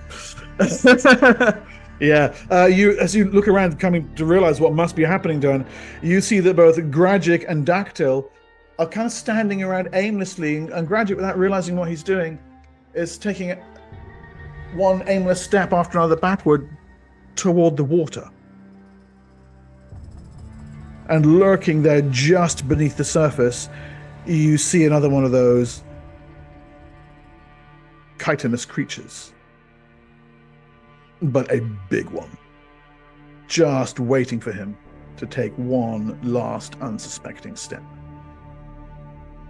All right. I think I'm not sure what I can do here. I'm gonna try to play something. Some really loud, discordant music. But I think I'm doing influence reactions, maybe. Yeah. I think that would probably work better than counter charm. Yeah, to get your companions rapidly active and aware. It's like nice. It's gonna be loud and discordant, and it's wake up. You shouldn't be sleepy. It's not safe here to fall asleep. Yeah, okay. So this loud, discordant, jarring note rings through, and literally you see the full-size creature like out the water, slime and what have you, water dripping, running off it as it rears up behind the half-giant and the Terran, who've unwittingly stumbled backward, affected by whatever peculiar spores are here. So let's just quickly do initiative here for this. How do I stumble backwards off the half-giant's shoulders? Let's find out, shall we?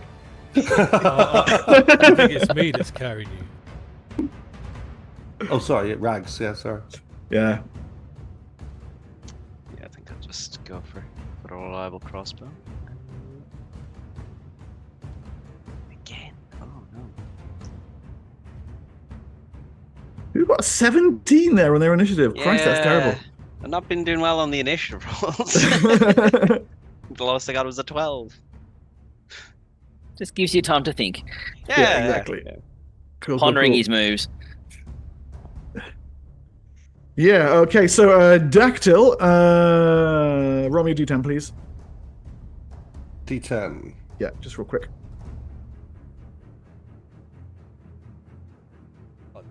What's that, an 8? Yep.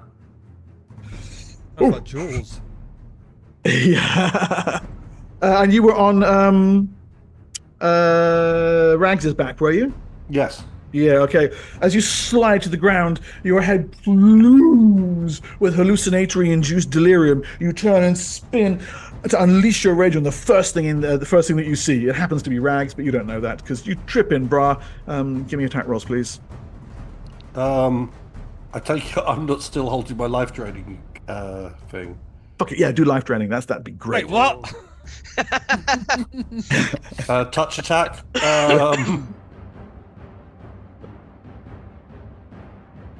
Missed. Oh, you failed to touch your companion and drain his life. What a pity. Sorry. Sorry. Oh, hang on. This reminds me of being back at home. Yeah. Yes. Gragic, also a D10 from you, please. That just starts saying, I'm sorry, Master. I didn't mean to. A 2. Okay. Gragic, the pluming spores fill your nostrils. Oh, man, the colors. Look at the cut. You stand around staring at yourself, the walls, the rippling water for an entire round. Failed to get an action, unfortunately. Rags. I ignore Uni. Pterodactyl. I will. Where are you? I'm going to manifest. Accelerate, and I will use a D6 for a success, and I'm going to manipulate it for a success. Okay, done. That's me this Good. round. Yeah, good. Okay, so hyperspeed coming up. Dern. I'm just gonna keep playing my heavy metal song, but I'm gonna do inspiration, so +2 to attack rolls and saving throws. +2 got nice. Good. Kick-ass Iron Maiden, maybe, to tame a land. Kochak. Kochak, throw it, Chaka. Yes! Kochak. Oh, wow. the natural 20. The natural 20 is maximum damage. The thing is armor class 18, so the second one would be a miss, but it's also a hit because of the inspiration. All right, cool. Okay. I just need to quickly see what max damage for you is, because I'm not entirely sure. Where are we here? For a large creature, it's 5, I think. It's 5 plus your dex, which is 3, so 8 for a large creature. And do we have... We do 8, 9, 10, 11. 11 for a large creature. Wow, nice. Okay. 11 and 11. Wow. All right, so that was actually a max roll. Okay, good. So 22 damage to the damn thing. Whoa. Okay, yeah.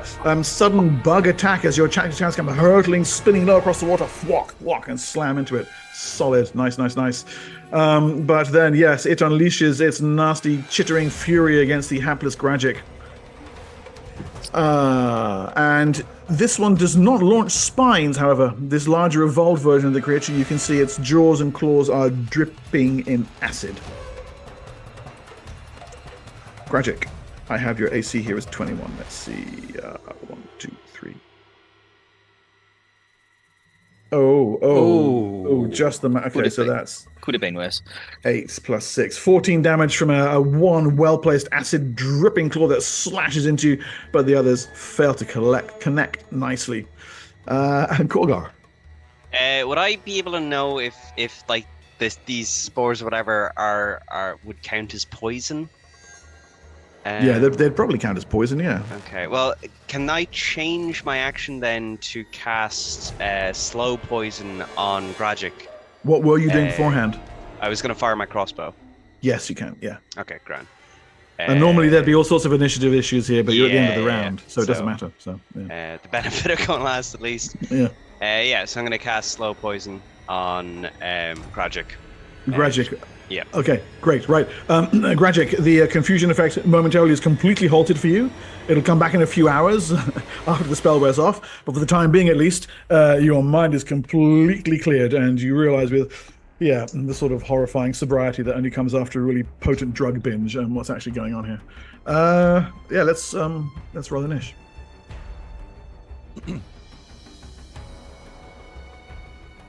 I'm on 0. Oh, because you're accelerated. Well, okay. Again. I automatically strike first.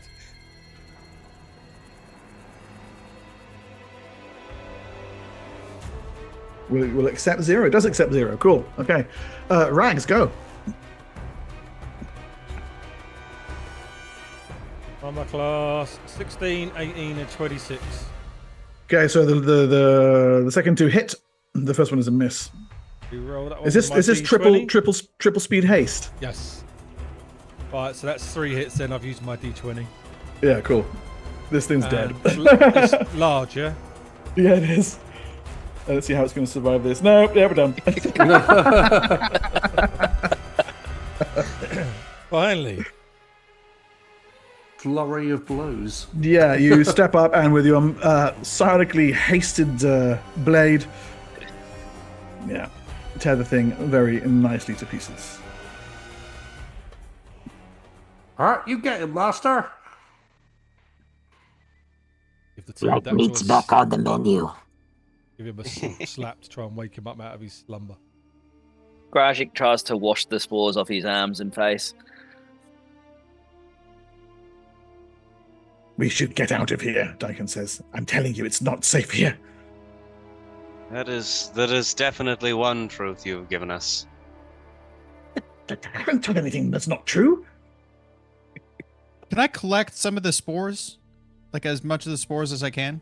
Yeah, do you have like For poisoning or something? a glass bottle or something on your equipment list?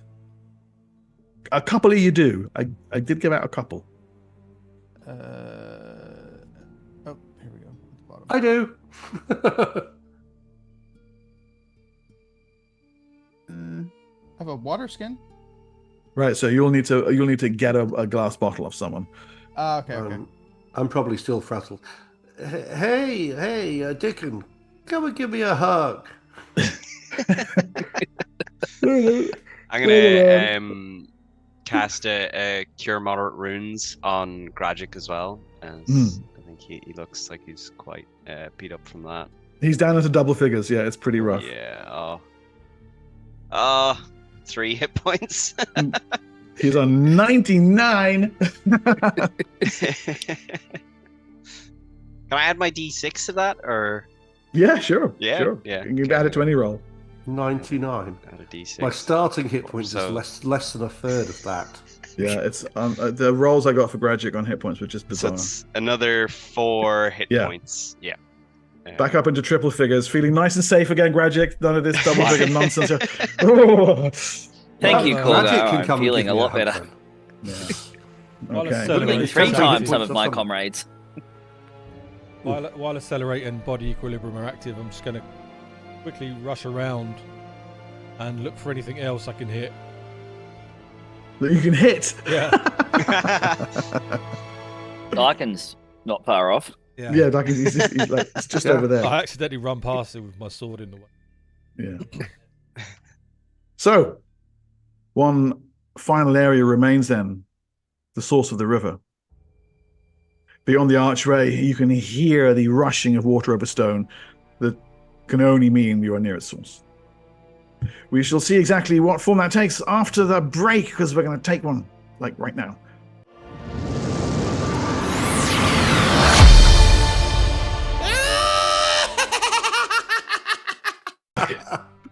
So, what you actually have here is a large number of interlocking buildings, but I'm just plonking the whole map down there anyway, because it's easier and because it's such a nice map. No fog of war. So, following the subterranean river, yeah, you step from the natural cavern into something entirely different. A building, hard and unyielding like stone, but laid out in gentle curves and rippling waves. The surface texture on the walls is similar, rough, but like unworked stone. But again, the color is like bone, giving the walls an organic appearance, should I say. And because he's with you, there's your friend of mine, there's Daikon there. Kill him. The chamber itself is unevenly shaped, as you can see. It's about 60 foot across, or 120 foot on my map, because I've made everything bigger. There's 2 other doorways on the far side, and they're both about 4 feet high and 2 feet wide. So again, not sized for humans. And you'd struggle a bit if you were a dwarf. The only race that you know that would live comfortably in something this size is halflings. How do we get the half giant through there? Sorry, what? How do we get the half giant through there? Yeah, you have to crawl, aren't you? The subterranean river runs out of the northern doorway, a doorway across the chamber floor and out into the cave system behind you.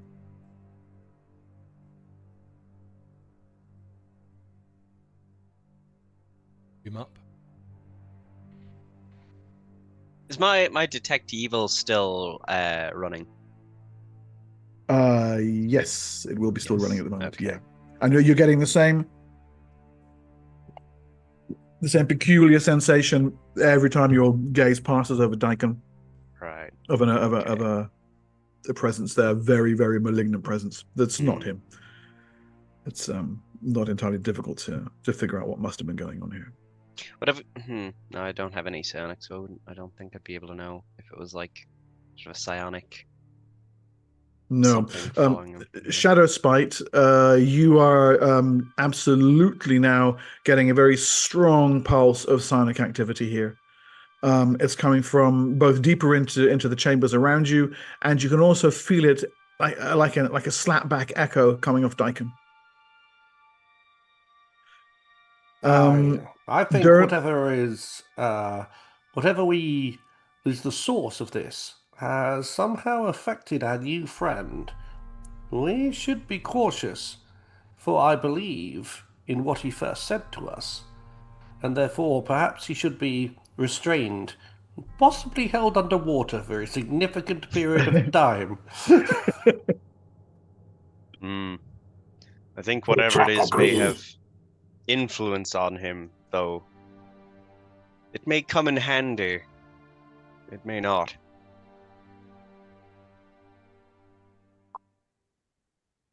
We could simply restrain his hands so that he can't lift a weapon against us, and if need be, we could shove him into the line of danger as a way to escape if necessary. I'm standing right here. I feel like you're talking about me as if I'm not here. Dickon, I'm sorry, was somebody speaking? You could play him a lullaby. Crack my knuckles. Okay. Dickon, would you be willing to let us bind your hands? Why? What is it? He starts to back away toward a nearby wall. But here, listen to this song about how important it is to have your hands tied. Are you going to try and use okay? Influence reactions, yeah, I think. He does get a save, and it's a penalty for you anyway. But let's see. Oh, he fails. Right, he fails. Look, I'm not happy about having them tied, but I don't want any trouble. He's now backed against the wall, hands up in front of him. Please, there doesn't have to be any trouble here. No trouble at all. I'll grab the rope from my backpack and say, listen, this is the best way, all right? Because you did say something suspicious to me and Dactyl earlier about how you killed your last party, and this is just going to make sure that there's no repeat of history. I didn't. I believe you, totally believe you, but it's also safer if your hands are tied. For me. Gragic, there is a sensation you've never felt before. It's like a mirror breaking inside your head. Oh my. You didn't even realize you didn't even realize there was a mirror there, and then it's gone, and then everything's empty and open and then inside. Yeah. Okay, so Dern, a quick attack roll from you will just cover any tying up of Daikon. I can help with my. Yeah, fairly easily. Okay, you guys have him tied up very quickly. Oh, there we go. And he's not calm. He's extremely nervous, looking around, and then there's an odd sort of blankness comes over his face. Oh, he says. Oh, that's not good at all. Oh, it's gone. Oh, it's gone. That's not good at all. Gragic. An intelligence like nothing you've ever encountered coils itself around you. Takes control of your mind, your body.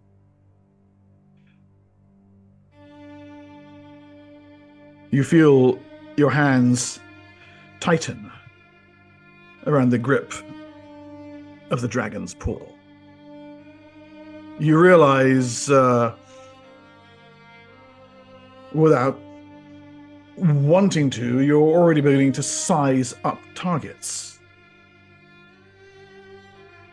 Can I get a saving throw against spells, please, from you?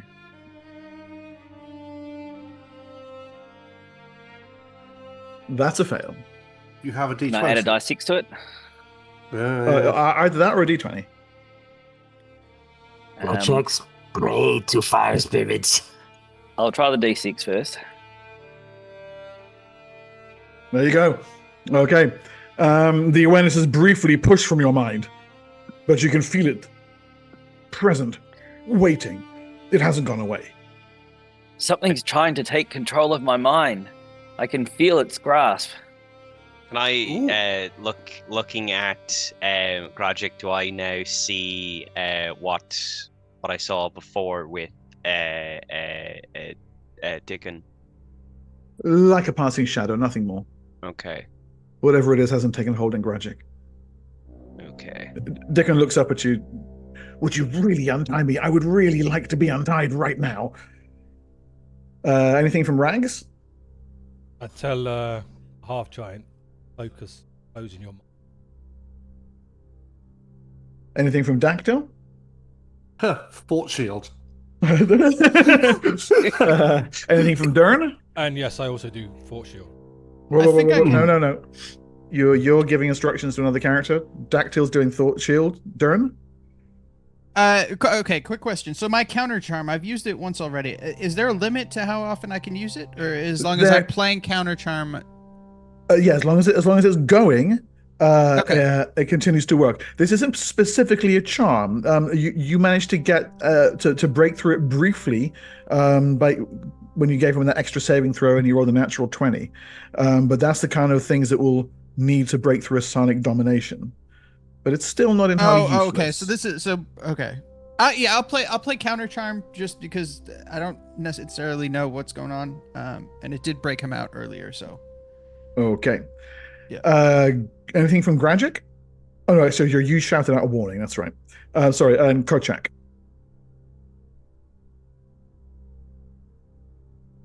June, anything from Kochak has protection from evil. Smart. Okay. Kochak, you call upon the cosmos. Its energies surround you. You are impervious to possession. Rags. Not me, Grajic, not me, Grajic. Oh, on Grajic. Oh, okay, nice. All right. Cool. Okay. In that case, and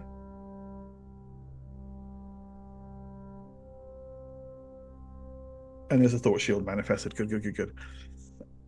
Okay. I am tracking rounds, by the way, but we're not doing initiative at the moment, just because there's no visible enemies and what have you, and the order of things isn't super important. Just the fact that they're happening round by round. So I'm just rolling another power check here. That's fucking terrible. Okay. Yeah. So Korgar. Yep. You feel it's like someone was tapping on a window in your head. Tick, tick, tick, tick, tick, tick, tick, tick. Strong enough to break it, but they fail to apply sufficient force. Okay. Everyone gets an action. Yeah, I think I'm gonna cast protection from evil on myself. I think Okay. I've only one first level spell slot left after this, but I think it's definitely worth it. Okay. Rags? FS. Mm-hmm. Yep. Dactyl. Do I need to maintain Fort Shield, I'm guessing? The thought shield will be maintained for automatically now. Okay, cool. I mean, we know that there's some sort of evil force trying to go between us within our minds, so I'm going to just try and.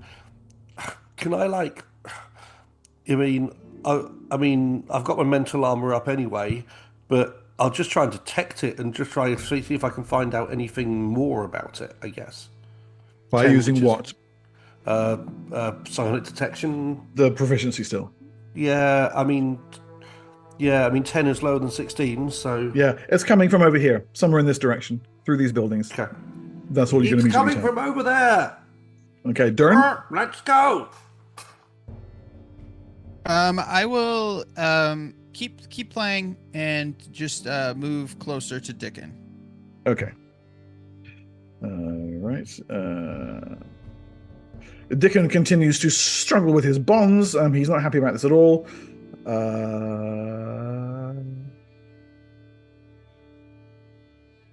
Oh shit! Okay, escape bonds, and he's free.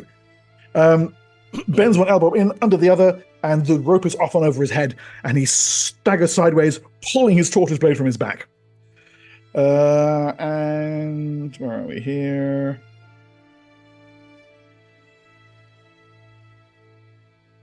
You lose track of him in the gloom almost immediately. You can come to another lair with me. There you go. Gragic. Grajik just sort of shuffles his armor around, hoping to protect himself. Yeah, armor optimization? Yep. Yeah, good job. Okay, and Kochak.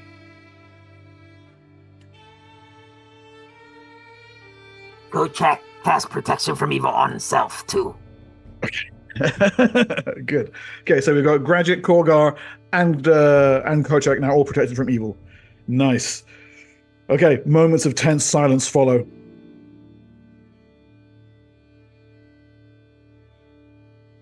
Yeah, there we go. Okay. Oh, sorry, wrong one. Yes, good. Okay. Oh, nice. Okay. Right. What are you guys doing? I have NPC actions, but any order that you guys want to do it in, it's okay at the moment. I think heading towards the doorway of the building, and obviously keeping head on a swivel while doing it. Yeah. Okay. Yeah, I'll follow Gragic as soon as he moves in. I will try thought shielding. That's just. Okay, good. Right, if you pause there, I'll just give you a little bit of a rundown on what the room is there, real quick. So like the last one, it has an organic feel. The space is laid out unevenly, quite a bit of debris, but most of it's been piled into the corner nearest the door. And there's some very strange-looking frames running along the walls, poles with struts sticking out of them. There's no immediate a clue to what they're for without, I suppose, closer inspection. And as I said, yeah, in the chamber's deepest corner, there's a pile of rags and furs, perhaps the nest or pallet of some creature. And there's a doorway at the far side of the chamber here, but it's covered with some weird fleshy obstruction.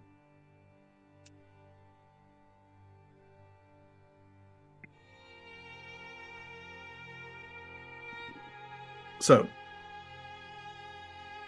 you're assessing your positions, trying to figure out what to do next. When Daikon suddenly appears out of the shadows next to you, Dern, tortoise blade gripped in his hand, a murderous glare in his eyes. "You shouldn't have come," he says, and thrust it towards you.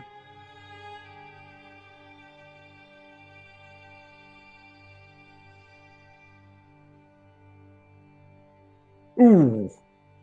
A solid hit as the stealth attack with the tortoise blade slides between your ribs.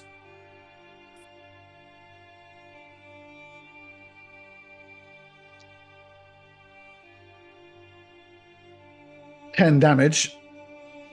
Not a lethal attack, but definitely one that leaves a sting. You stumble sideways, Dern, as he pulls the blade loose.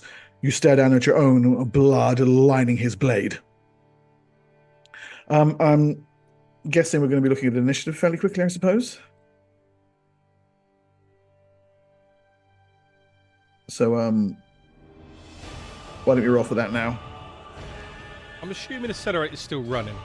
That's quite a while. Give me the exact duration on that, and I'll tell you. It's 7, but then obviously it only costs 1 per round to keep it going. So if you want to let me know how long. So it's expired, and we've had another 5 rounds since then. So if you want to take off another 5 PSPs, then you're good. Yep.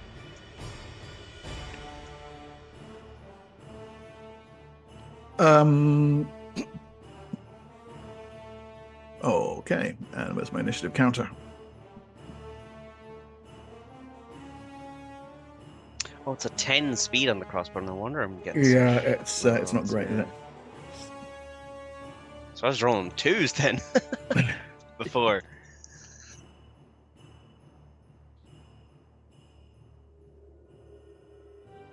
He's on a 5. Okay. The Sonic NPC is not on the map for various reasons, but I just rolled a 5 for him.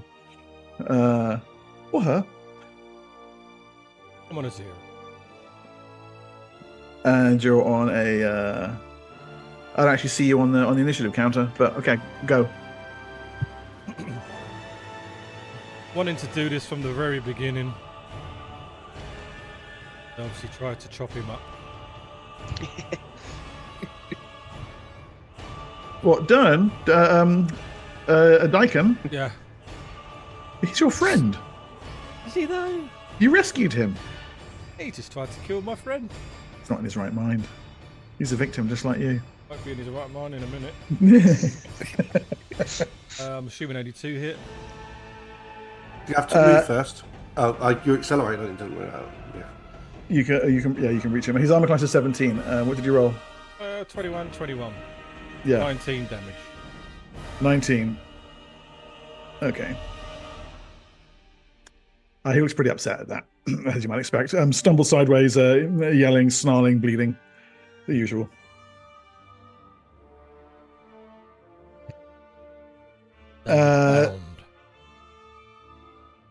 And can you put your counter just near him?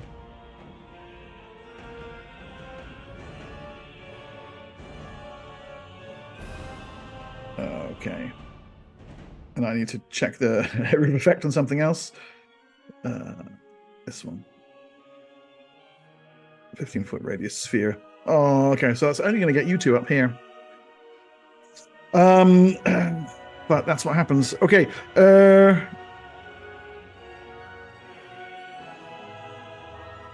There is a blast of psychic energy slams at both of you. Does he succeed? That's an 18 with his plus 10, and its power score is 18. That's an exact hit. Psychic Crush erupts around both of you. Unfortunately, there's no cylinder of this one, but it's a straight. Bloody hell. Sorry. 36 damage to each. Yeah, that would kill me straight out. Ooh. Okay, Korchak drops, his bug limbs twitching. Korgar stands just, bleeding copiously from ears and nose and mouth, head ringing with the rush of psychic energy. By your side, you can see Korchak is twitching ever so slightly, his antennas feebly moving, bleeding out but still alive. Dactyl.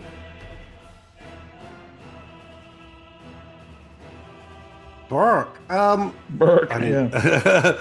I need some hit points. I'm going to move back towards Dickon with my hands outstretched. Go for the touch attack again. Natural 20. Oh, natural 20. Okay, automatic 6. Full 6. 20, 2d6. So full 12. Full 12. I can only take 10 as temporary, so I'm plus 10 hit points. Okay, nice. That's the spell rule. I can only take 10 above Yeah. maximum. So I'm at 10 above maximum, and there we go. Okay, good. So energy stolen from Daikon floods into you. His face grows ashen, gaunt, shrunken.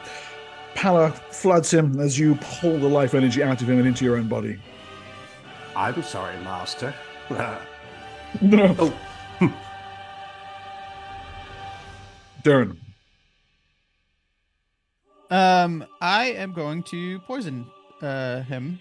Poison my my bard knife thingy. Yeah, your bard's friend. Cool. Yeah, stab him. But walk me through how to. I probably roll a hit first. Yeah, exactly. So roll an attack against him. Okay. So that's a solid hit. And then if you go to where are you here? I go to my rogue thing. Yeah, and then down the bottom there, you'll see there's a bunch of venoms. And the number under failed, that's the damage. 666 means kill. 777 means paralyzation, because it only allows for Anyway, that's what those mean. So it'll do extra 20, 25, 30 points of damage, or the dark spider venom will kill him outright if he fails his saving throw. Okay. Let's roll this one. Realistically, with his few hit points, any of those will kill him. Okay. Yeah, I did the Valix extract, and I think I have to roll a hit point with the roll a hit damage with the weapon too, right? Yeah. Nice. Okay, cool. Okay. Yeah, good. All right. So that strikes directly at his constitution. The venom floods into his system. He stumbles, grabbing at the wound, almost as if he wants to suck the venom right out of it. But instead, he can make a saving throw against poison. And I saw that it said a -2. So there you go, Daikon. Oh, that's a pass. Okay. He manages to just kind of grip the wounds long enough to stop the venom from getting deeper into his system, but nevertheless takes damage from your attack. And you did 4 points of damage there. And the blade comes out. You can see that he's barely clinging to life. Even without the venom, you've almost ended it for him there. He drops to one knee. It made me! It made me! He says, perhaps a little late. Gragic. Gragic pulls out a fruit from his pocket. Yep. And stuffs it in his mouth, enhancing his speed, and looks around the room to see if he can find out where the psychic blast came from. Yeah, right. Okay. Almost certainly it's from nothing within the chamber. Yeah. What's your character's intelligence? 9. Just offhand? 9, yeah, no. Okay, you see no sign anywhere of anything untoward anywhere around you. No, not at all. Anything else? And I'll just move to the door. Yeah, okay. So this just fleshy thing. Yeah, just quickly on the door. So it's kind of like a membrane that covers the entire doorway, and next to it there is an orifice in the wall. That's the only way to describe it. Like a sphincter that you would have to perhaps push an appendage into. The closest thing you can see to a doorknob. I poke the dragon paw into the orifice. Say that again, please? I poke the dragon's paw, the spear part of it, into the hole. Right, okay, yeah. It briefly opens, closes around it, and then opens loosely. The door does not move. Okay. Kochak, can you roll me a d10, please? A 1! Kochak bleeds. You needed a 10 to stabilize. This is the 2nd edition equivalent of death saves. We need to heal Kochak. Korgar. Yeah, I think Korgar was going to initially fire at Dickon, but he's, I think, seeing a fellow cleric go down, is going to cast Cure Moderate Wounds instead. Okay. So you move over to his side? Yes, yeah. Yeah, gotcha. And spells. Oh, no! Oh. That's something. Okay, so here's what I normally do here. You can either give him the 2 hit points back, or that can stabilize him at -6. Stabilize, I think. Stabilize at maybe -6. the best. Okay, then he won't be bleeding out anymore. Whoops. Yeah.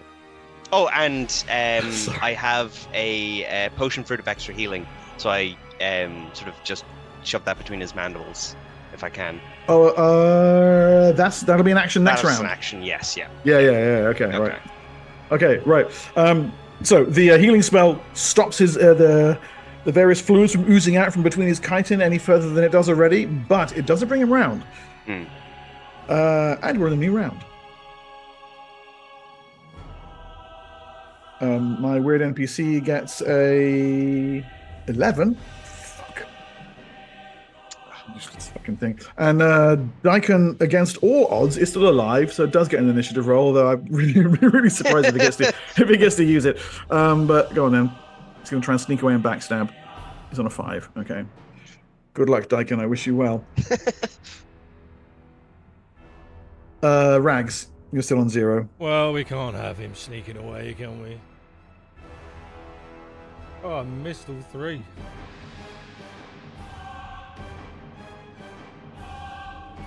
Christ, what, you run after him and start swinging at him? Yeah. Yeah, no. Okay, yeah. All right, so yeah, he does indeed disappear into the shadows. If he gets this roll, he's, where are we? Rogue.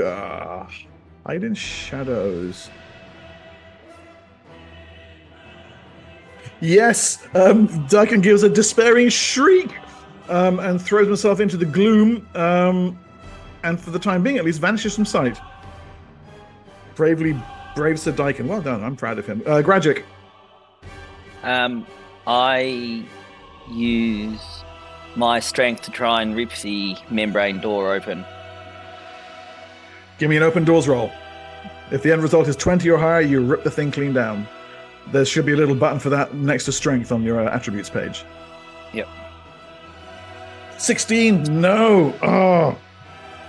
You push, but the sinews are too tough and too damn sinewy. My numbers are all out of whack here. I'm just going to redo them there. I make that Dern next then. Is there a hold action? There is, yeah. There is. Okay, so if I did my attack thing, I could just hold that. Yes. For when he shows back up. Okay. Yep. We'll do that. Yep. Okay. At the same time as that, Korchak, you don't need to roll me any dice, but you are still down this round. Then Klorgar and the enemy at the same time on 11. You're muted. You're muted. I'm going to jam the potion fruit of extra healing into his mandibles. How much? I'll let Kochak roll because my healing rolls have not been good. See if fire spirits bless me.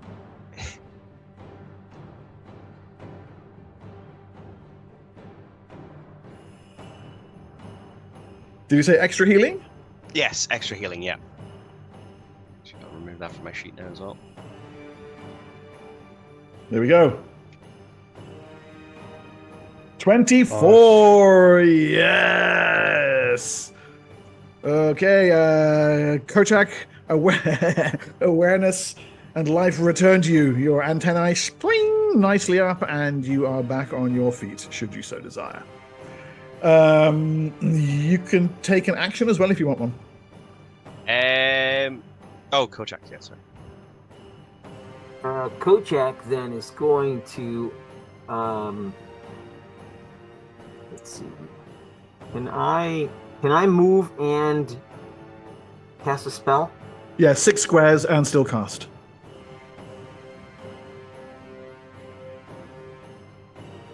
I'm going to cast Hold Person On Daikon.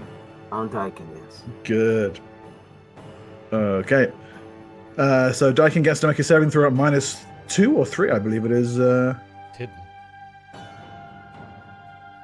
Oh, that's right. He's currently hidden. Yes, he's in shadows. That's right. So you can't so I see him. couldn't see him? You can't see him to target him. Yeah, sorry. Oh. Thank you, Lee. Well done. Go to the top of the class. That was very Thank good. you. All right, Sorry. I'll just move there, and that's it. Yeah. Okay. Cool. All right. Right. Okay. There. Right. You might as well get to see him. I'll show you the picture first. It comes, by the way, so that you know, this shape comes drifting out of this doorway here into view, right here. And I mean, the 4th edition art is pretty badass, but I love what they have in 2nd edition. Okay. An immense worm-like shape, wormy appendages, and what quite simply look like ornate and fanciful robes draped around it. Its head, its face, like that of the lampreys you have been facing, wide open, and the various tendrils moving silently in the air. And let's get you back to the map.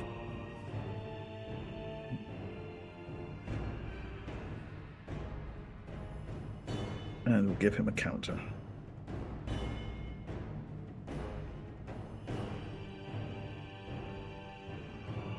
And a proper initiative roll for next round. Everyone, initiative, please. Yes. I didn't get to go in that last round. Didn't you? Oh, sorry, you're on 13. My mistake. Before we roll again, yeah, Dactyl, go. My bad. Well, if I see him round the corner... Yeah, you do see him come into view, yes. Can I, seeing as I'm last initiative, it doesn't matter if I change what I do, does it? It doesn't matter, no. And also, Dern has a held action, so...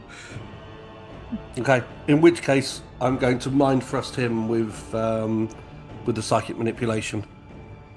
Okay. His mental armor class is currently...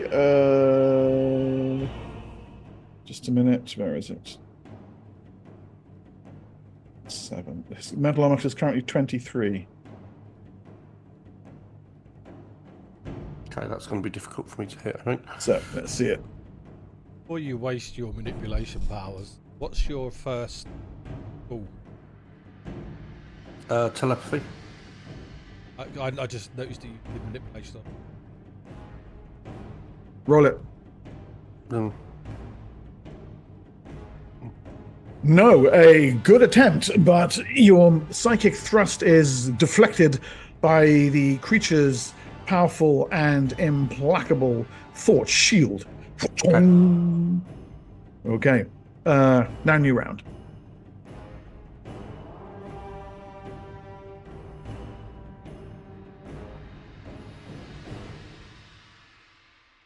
Oh, and Dyken gets a roll as well, doesn't he?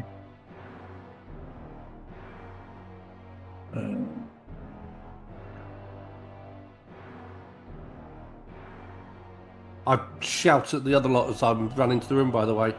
Rah! Okay. Really descriptive. That's useful there. Okay, Rags, what's it going to be? I'm going to manifest the power, which is going to be...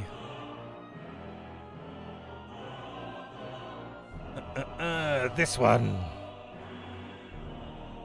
Works. Enhanced strength, cool. Hang on, let me just quickly read. Enhanced strength. Enhanced strength.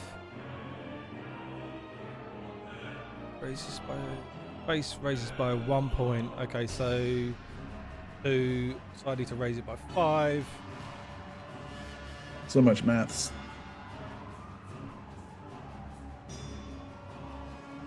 How can man endure against such reckless 5. maths? Yep, 5. Okay. So your strength has gone up crazy high. I've basically got strength max. Okay, nice, 25. Okay, so that's plus 7 to hit and plus 14 damage is the overall I've total already on got that. You the got it? thing for You that. got them, good. I'm Okay, gonna nicely move out done. of this thing's line of sight. Sorry. Okay, so Dern, look over your shoulder to see this horrendous wormy monstrosity staring at you with, well, no eyes, in fact, from across the river. What you do?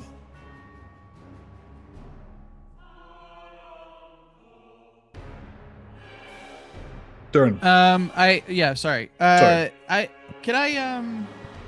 Hide. Okay, hide. Like, is we is, shoot hi- it is with hide, poison hide and a? hide.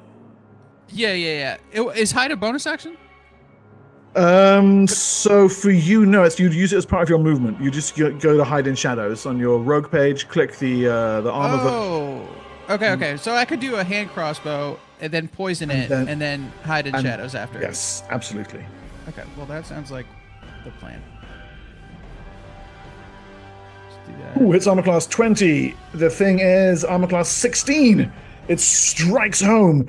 However, the bolt simply passes clear through the thing's body, and the wound closes behind it. Okay. Would poison? Because I am gonna add poison to it. Yeah. The thing has to inflict a proper wound for the poison to take effect. There's something about this creature's nature that means that your weapon simply passed right through it. Okay, so whatever poison I use will be used up. It was used for that, yeah. So you can pick something. Okay. Pick something shit. Okay, great. And then. And then you would click your skill roll. Yeah, there you go.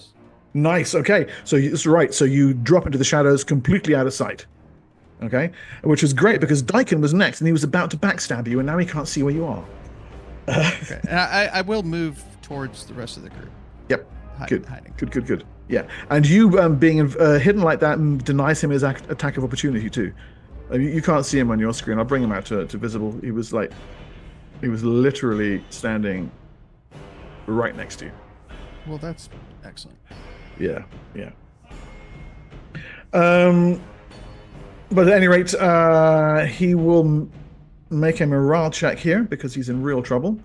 That's 2d10, and his morale is 12. 11. The fool is staying to fight.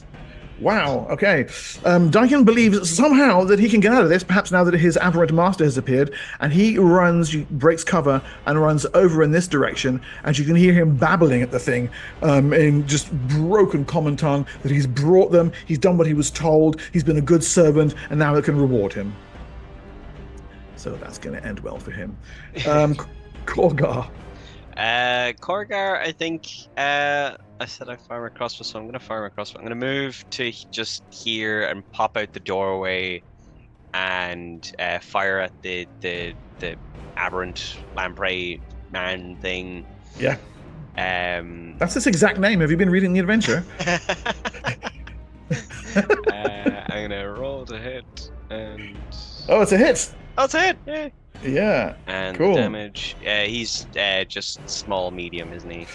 Yeah, but again, the bolt it strikes him and it's like it passes through water, fails to connect. Even a steel bolt? Even a steel bolt, yes. Oh, okay. At the same time as that, Kochak.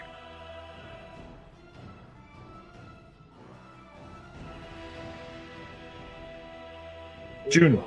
It's going to move over here. But then it's going to blast. Good moderate wounds on itself. With 4 points. Good move.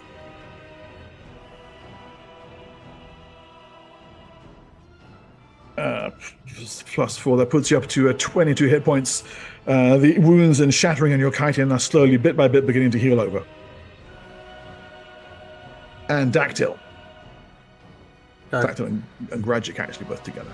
I'll move so I can see him and try and work out what psionic effects he's got running on him, what is doing this swallow weapons thing. Psycroft, nice. Okay, 7 is less than 17. Yeah, you can detect the shimmering of a thought shield. Almost certainly, he's running domination. Quite possibly 1 or 2 other psionic powers. The fact that your weapons can't affect him, that's not psionic at all. In fact, you suspect it's a good enough roll, and you've encountered enough things like this before. You suspect the thing is probably not even from this plane of existence. Beautiful. Okay. Mundane weapons aren't going to hurt it at all. Anyone got magic weapons? I Magic. haven't. Sir? Gragic is next. Grudgick is going to run down to the group, and he is going to manifest adrenaline control, Cool. or attempt to. Go. Sorry, I would hit the wrong one. Yeah, other one. Yeah. Oh, that's just a miss. I'll do my D20. Okay. Let's just roll again. Yeah. Same again. Exactly the What? It's That's 20 unfortunate. Yeah, it is. Yeah. Okay. Oh yes, and yes, this horrendous thing. Drifts slowly in this direction, so it can have a proper line of sight. Oh.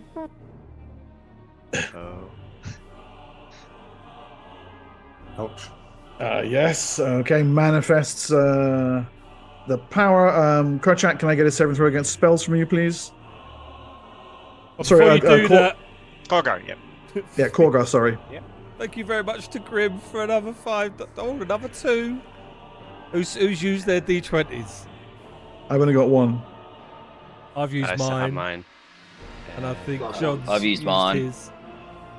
So that's where they go to then, me and John. Thank you very much, Okay. Grim. Thank you, Grim. So it's a save against what? Spells. Spells. Okay. Double +1 to this. 13. That's a fail. Can I use my D20 to reroll that? Yes, you can. Yes, you can. That's a pass. Okay. Hey. All right. You shrug off the thing's psychic power. You can almost detect its frustration. How the hell is he doing that? But you are not dominated by the Aberrant Master, and it's a new round, and it's badly exposed. So let's see how that goes, shall we? Kill, kill, kill. Who's got magical weapons? That's the thing. I have some spells that do, but I think I have an idea. Might not be the best idea, but I have an idea. Oh, hang on, no, that's 3 rounds. Ooh. There might be a magical weapon in the party. I did give a couple out here and there. Let me have a look real quick. Oh, wrong one. Dactyl, no. Darren, did I give you anything magical? No, just a regular bone bard's friend. Borgar gets a D20. Thank you very much. Cool. Oh, thank you. I have a D20 again. Would not Rag Psychic Blade be magical? The psychic blade does count as magical, yes. Even the basic version. Yeah, if it comes from any kind of psychic or supernatural power, yeah. Kill him, Rags.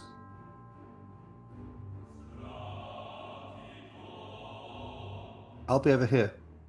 Yeah. Yeah, no, other than spells that can enchant things, I don't see you guys as having magic weapons, unfortunately. It's on Rags. Well, no, so you have things like this. There's various spells, Flame Blade or Shillelagh or Magic Stone. There's spells that can enchant weapons as well. Enchanted Weapon is one. Similar stuff like that. So you have the resources at your disposal. You don't need a +1 sword. Come on, you're high level. Right. New round, I believe. Okay. Rags, go. Okay then. Wish me luck. I charge in. Oh, right. Got the blades. 28, 25, 20. Those are all hits. And I'm assuming. And now there is shock and fear in its face. Medium? Medium, yes. Oh, nice. Holy God. shit balls. What the hell is What that? in the world? 60. Plus 14, plus 20. From just my that's plus 14 Fire from spirits strength. blessed you. Plus 14 just from strength. But they were shit Oh, rolls. so on top of those, No, that's included. that's totals. It should So be. then actually that's 60 take away 4, so that's 56.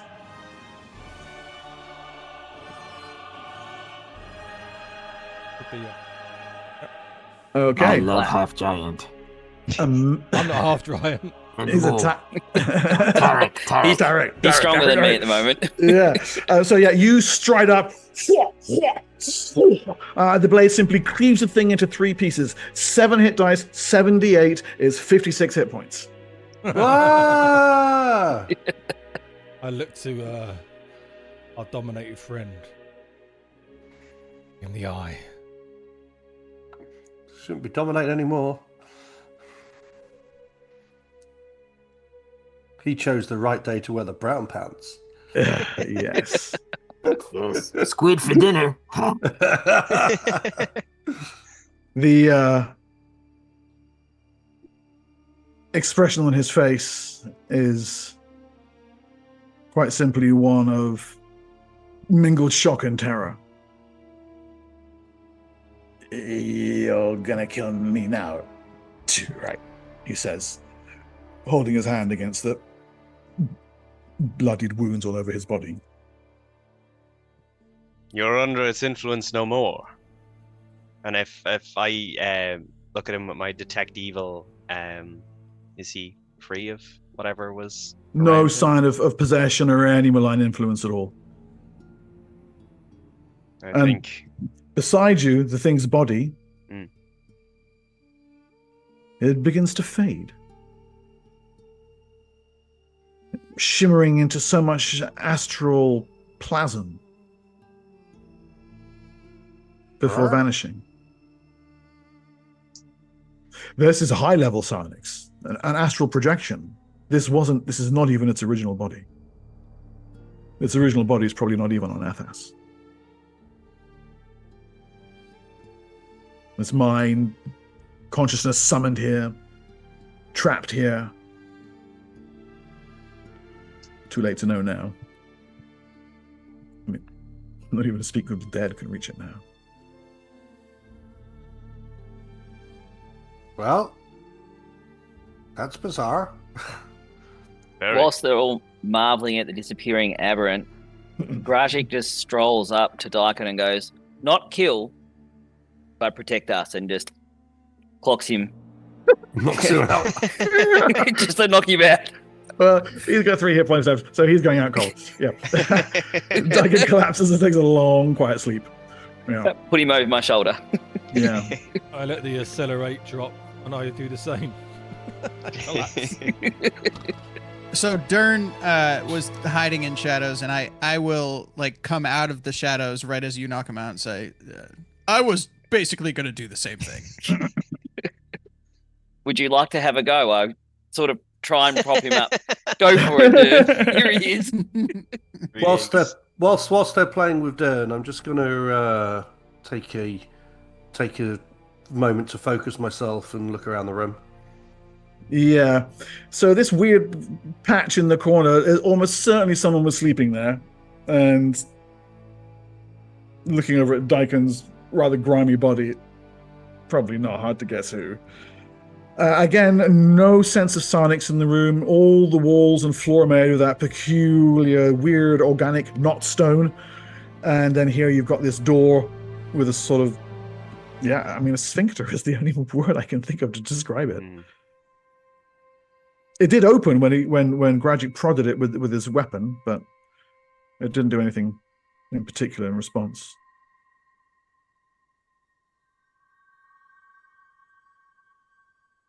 Go on then. Daikon's arm in there. To sort of leave it hanging in there. You put Daikon's arm, did you say? Yeah. Yes, absolutely. Yeah, but Daikon's arm in there. Okay, the door opens. Excellent. If you put yours in first, by the way, did you put yours in first, Ralph? If he was wandering around with Daikon's arm, I would step out the way. Well, he probably didn't go and get it until then, so it doesn't do anything when you put your hand in. Oh, does it not? Okay. Oh. Okay. Oh, wait. No, it does. It opens. It opens for you. My mistake. Okay, I step through. Yeah, it does. Yeah. For both of you. I groggily But yes. walk forward with the group. We'll leave Daikon just dangling with his arm in the sphincter, That's the intent. like some sort of bizarre key. Okay, so you can Door see it stop. you can see it on the map. So you follow the stream, you enter this large open chamber. In the middle is a huge bulbous mass of flesh that continuously pulsates and quivers. There's water flowing out of it in a basin. Streams coming out of broken, like where the basin is shattered here and here, like here and here, and flowing out in various directions. There are other fluids as well coming out of the giant mass of flesh, a thick, milky white substance, and effervescent amber-colored liquid. So I don't know, sperm and beer. You tell me. The overflow slowly dribbles down and goes into the larger flows, and these other liquids mix in with the water too. So wherever the water's going, these other fluids are going as well. But it becomes so diluted so quickly that you can't even really tell they're there. The whole thing appears to be alive, embedded in the water, a giant living thing that's gently quivering and pulsating, and every now and then these deep organic noises can be heard coming up from within it. Would I be able to use my last spell slot for detect poison on the water as these things are mixing in these chemicals? Yeah, sure. And they don't detect as poison at all. Oh, okay. Not at all. No. It's probably the source of the mutation. Sorry, it's probably the source of the mutation, though. Likely so. So, Dactyl, from where you're standing, that's not perhaps so surprising in that it appears to be some kind of laboratory in the chamber beyond. You can see a large table with strange equipment standing on the shelves and tables. And over here against this wall is a large crystalline object. It's about 3 feet high. It's made of several, at first you think, interlocking crystal spheres and struts. You realize pretty quickly that's not what it is. It's one single piece that's been grown in that shape. You've never seen that precise crystal control before. It looks like a manufactured object, but you can't see any seams or anything at all from the door. How much do I think it would weigh? Oh, probably about 25 pounds, maybe. It depends on how dense the crystal is. Before he goes It's near portable. me, can I manifest the power? If you guys want to be doing things at the same time, like why are you trying to interrupt something that he's doing? Is that what you mean? I see it, yeah. As soon as I see it. Then I'm going to need an initiative check. Rags, you can see it from there, actually, yeah. 4. So is this something you can see, like right as you walk into the main chamber? You can kind of see Yeah, it? yes, you would. As you come through the door, you got pretty much straight line of sight over there, yeah. Okay, then I'll probably have an action.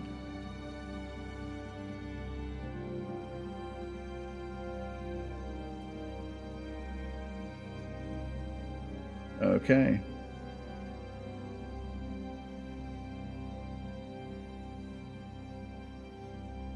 All right, so I see Rags at the top there.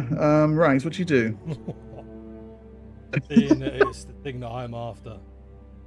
Wait, you're after this thing? I kinetic blast it.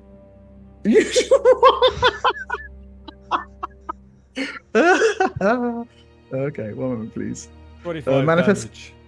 How much? 25 damage.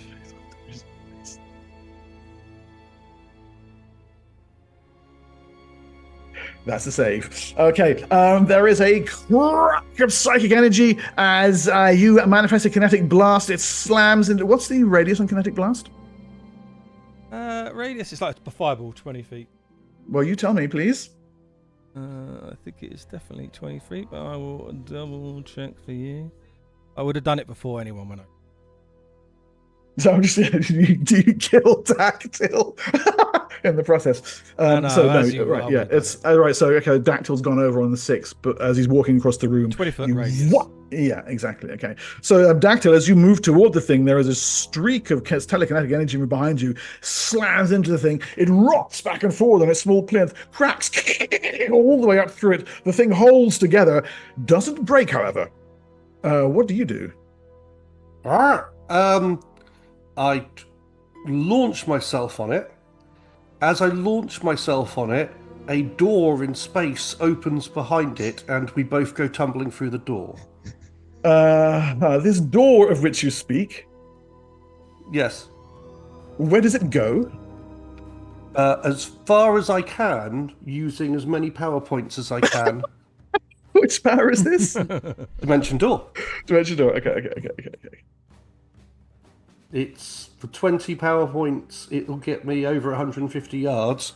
But if I can roll a natural 20 on it by using my power manipulation, I will. Let's say there's no save. So you do the power manipulation, and you do activate the power. You can't power manipulate. Oh, you can't because it's not his Okay. primary discipline. Telepathy. It's not my primary discipline. Sorry, apologies. Okay, I did that before, and I apologise. It was only telepathy. I can do that, and I apologise. However, the power does activate. Yes. So, for 20 power points, that'll get me over 150 yards somewhere. So that's going to be. You will have straight up is into the mountain. So really, it's back into one of the other chambers, isn't it? I'll go back into one of the chambers, and then when I'm there, I'll probably use my ring of levitate on it and then go invisible. Okay, hold on. Bye-bye. I'm going to come back to you. Okay. Yeah. Dern. So right now, Dactyl vanishes. Okay. Mhm. And this large purple thing vanishes with him.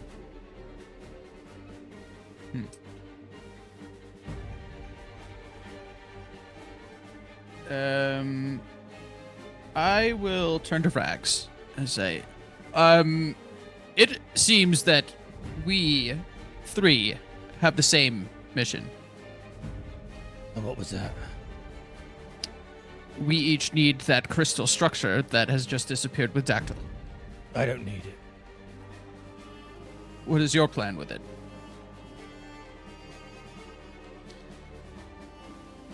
That is also my goal. So, why don't we work together? Okay. Right. Korgar, Gragic, and Kochak. While this little bit of reservoir dogsing is going on, what are you guys doing, if anything? I think I'm just staring completely dumbfounded. Just not my business. Okay. My concerns are of the earth, not with the mind benders. Mm-hmm. Sit down, scoop my hands in the water, and take a drink. Yeah. Just watch everything unfold. Nice. Kochak. Bojack's just looking around at this large fountain-like thing. Yeah. Is the water clean or strange looking? The water is strange looking in the fountain itself. But once it spills out from there, it becomes quite diluted, whatever these other fluids are, which Korgar has already identified are not toxic. It is very clean. The nasty spore sense from the previous chamber doesn't permeate here. This is a good, clean source of water. Okay. Very We much find is. source now. We'll go. Let's go back to Tyr. Okay. Tell that to my companions. Good. Yeah, Grajik looks at Kochak. That's what we were paid for. I agree. Right. Ralph. 150 yards, 450 feet, 45 squares. My rough estimate means that puts you just back in the first cavern with the subterranean river. So what I'm going to do is remove all those, and I am going to pull you out. Where are you? Dactyl. There we go. I'll put you there. Yeah, that looks about right. And where's that? Kruthic. There's one there.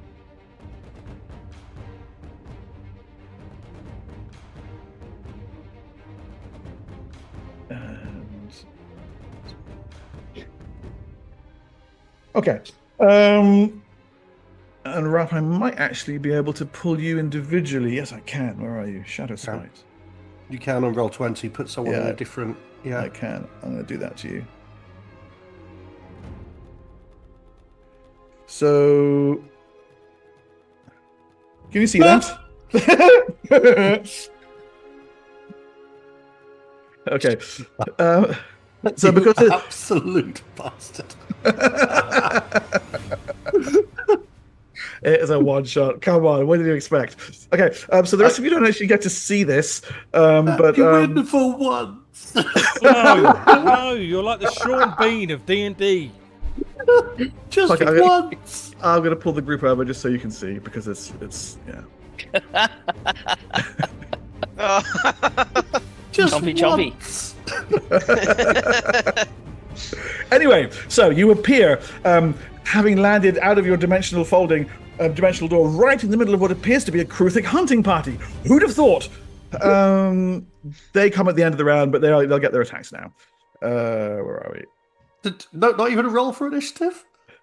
It's the same round. Okay, where are we? Surely they're surprised, at least. That's a good point. That's a very good point. I should be fair. You should get a surprise roll. Are they One, two- pleasantly 1, surprised? 2, though? or 3.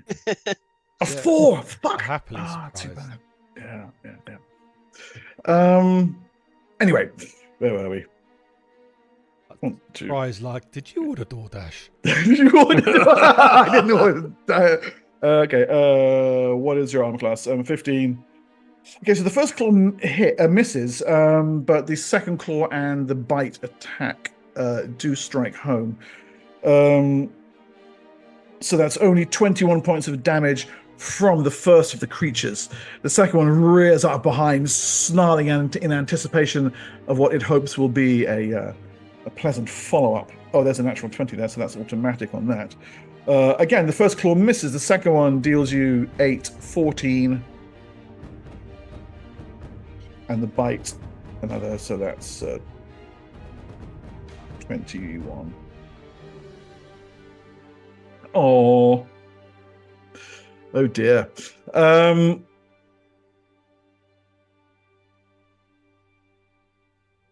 Dactyl. A flurry of claws, mandibles. The psi crystal falls, forgotten by the Kruthics to the side. This close. You're muted. We can't hear it. Yes. Into the grey he has. You absolute. Yeah. Yeah. Just once. Just once. Let me get away. Just once. Okay. So the rest of you were making your way rapidly back out, were you? I presume. Yeah. Yeah. But safely. Okay. Yeah. Okay. Real quick, that fleshy thing. Did we figure out what it's mixing with the water? 2 different fluids that are emerging out of 2 separate areas. Let's do away with the Conan music for a second. Then, let's take you back to that. Yeah, because right now I want to fight it. Yeah, I know. don't know what it is. It's like Pavlov's dogs. You can't help. Can I I did sip that conglomeration. cast augury to see is like in the long run would this water source be harmful to the people of Tyr? Great idea. Yeah. The answer on the augury spell, no need even to roll for that, is a powerful benefit. Okay. If you could control this, and it's particularly now with that horrible thing gone, if you Yeah. could control this place, yeah, this would be a truly beneficial source for the city. Okay, grand. I won't. I won't tell Kochak to burn it then. But Durin, to go back to your question, to answer what exactly what it is, it's alive. Your gut tells you it's a creature. Your gut tells you it's a living thing. And looking around, it appears to have the same organic feel to it as the stone, the sort of not stone of the building around you, the floor grown, the walls grown, the building grown, this thing grown, a life source. But there's been no architecture on Athas like this ever that you've seen anywhere. Boom. The short answer to your question is there's no real clue as to what this thing is or where it's from or how long it's been here.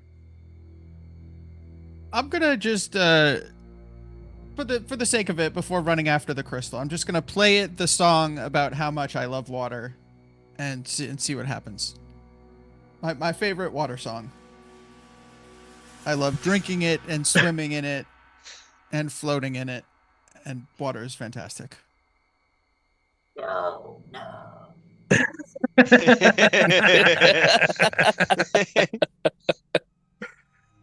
There's a real sense of peace. This is a place you could belong. This is a place you could actually feel at home.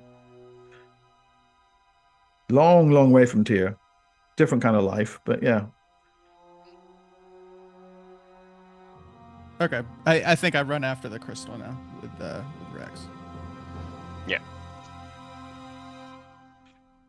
Rags and Durin make off after the departing prize. You with the three. Do you follow them? Do you proceed at a more leisurely pace? What do you want to do? Safety in numbers, but a little bit behind, a little bit more casual pace, but still keeping up with them, keeping them in sight. I keep near Kochak. He doesn't look very healthy. Kochak is not super healthy right now, no. You make a quick move through the chamber of the pool, inhaling as little as you possibly can. You find his body where you might expect it.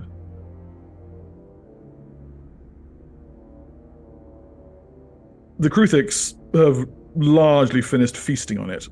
There's not an awful lot of dactyl left. Except for his hat.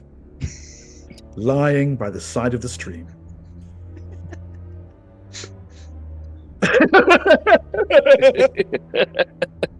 Skull will make good pot.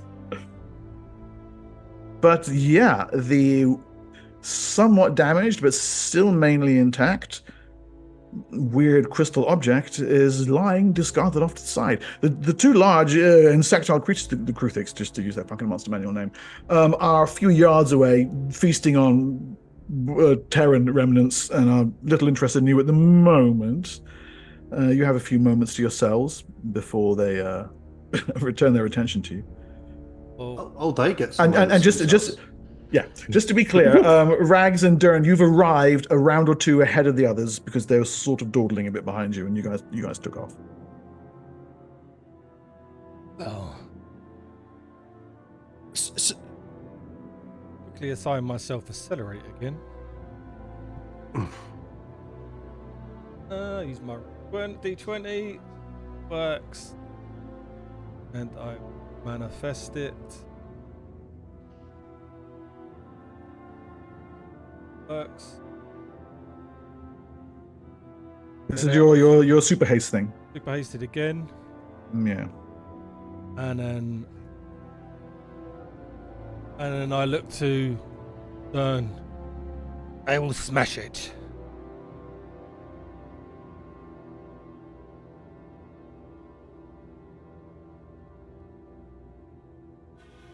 Durin. Yes. You arrive on I'm rolling you arrive on the scene just as I'm not on that screen. Okay.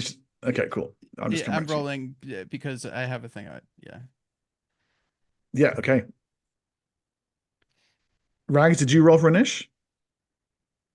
Well, actually, Rags, you manifested your power. You've done your accelerate. So, Dern, you arrive on the scene just to see him finishing some psionic power. What do you do?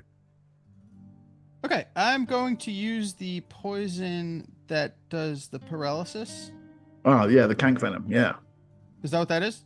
Yeah. Yes, it's a Okay. paralytic Yeah. venom. And I'm going to try to hit Rags with it before he can destroy this crystal. Nice. I'm going to make it look like an accident, though. All right. Well, the roll like that, it probably is. What's your upper class at the moment, Rags? 20 or something? 20, yeah. Yeah, so this bolt kind of flies past you. Could we, I could use my yeah, 20? sure you can. Yeah, you can. Okay. Give this another shot. I got to do the roll again. Well, that's a 2. It doesn't matter. You know what? You know what? I've got a D20 here. You can have mine. What the fuck?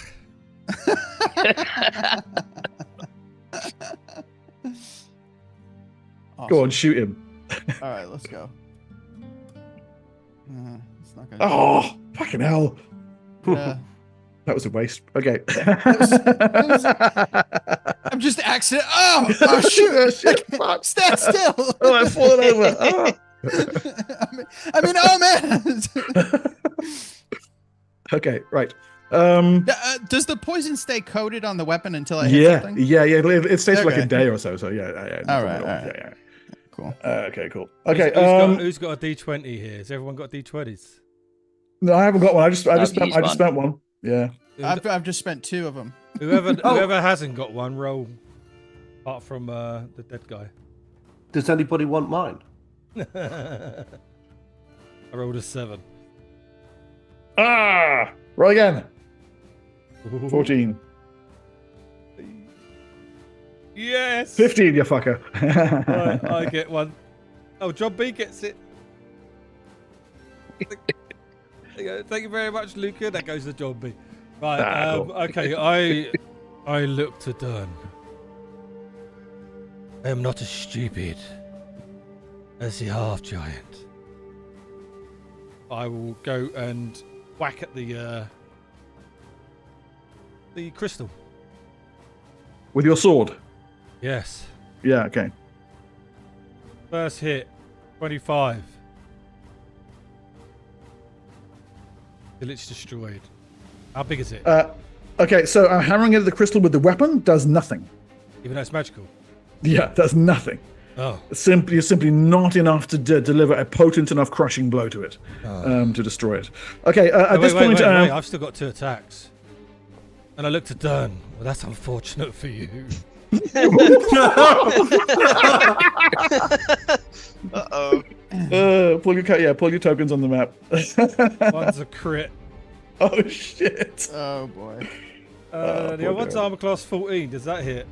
I got armor class 17 for Dern here. Oh, I would use my D20 then. You bastard. 16.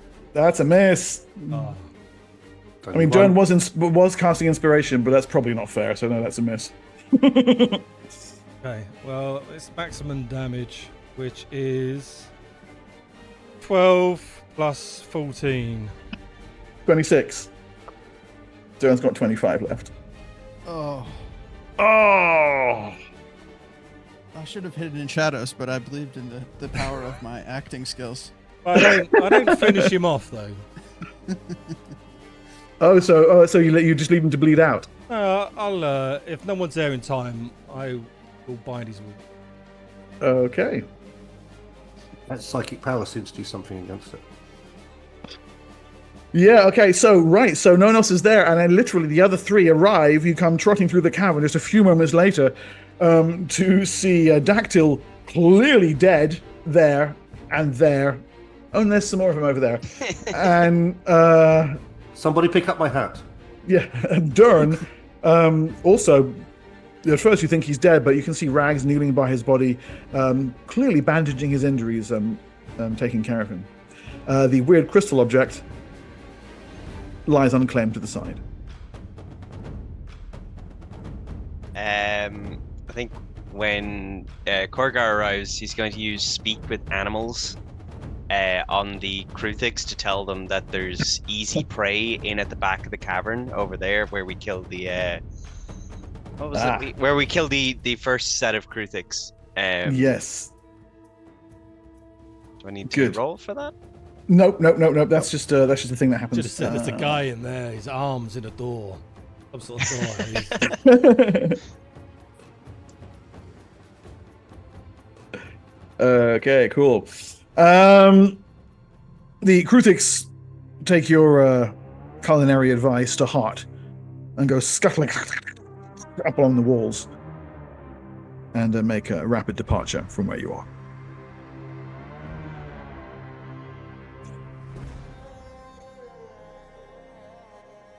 Leaving the route to the surface open. Rajik walks over. Sorry, I had a bunch of stuff there. I heard kinetic and then something else. Grashik was moving over to the crystal just to pick it up. Yeah, okay. So you easily scoop it up and then I just hold it. Yep. Yep. You might want to throw that over there. It's about to blow up. Oh, I throw it away. Item saving throw. 8 fail. The crystal is shattered. Destroyed. Echoes fade from around the room, leaving the 4 survivors, I suppose, and Dern's insensate body to return to safety. I take his hat. Put it nicely on the Derek's head.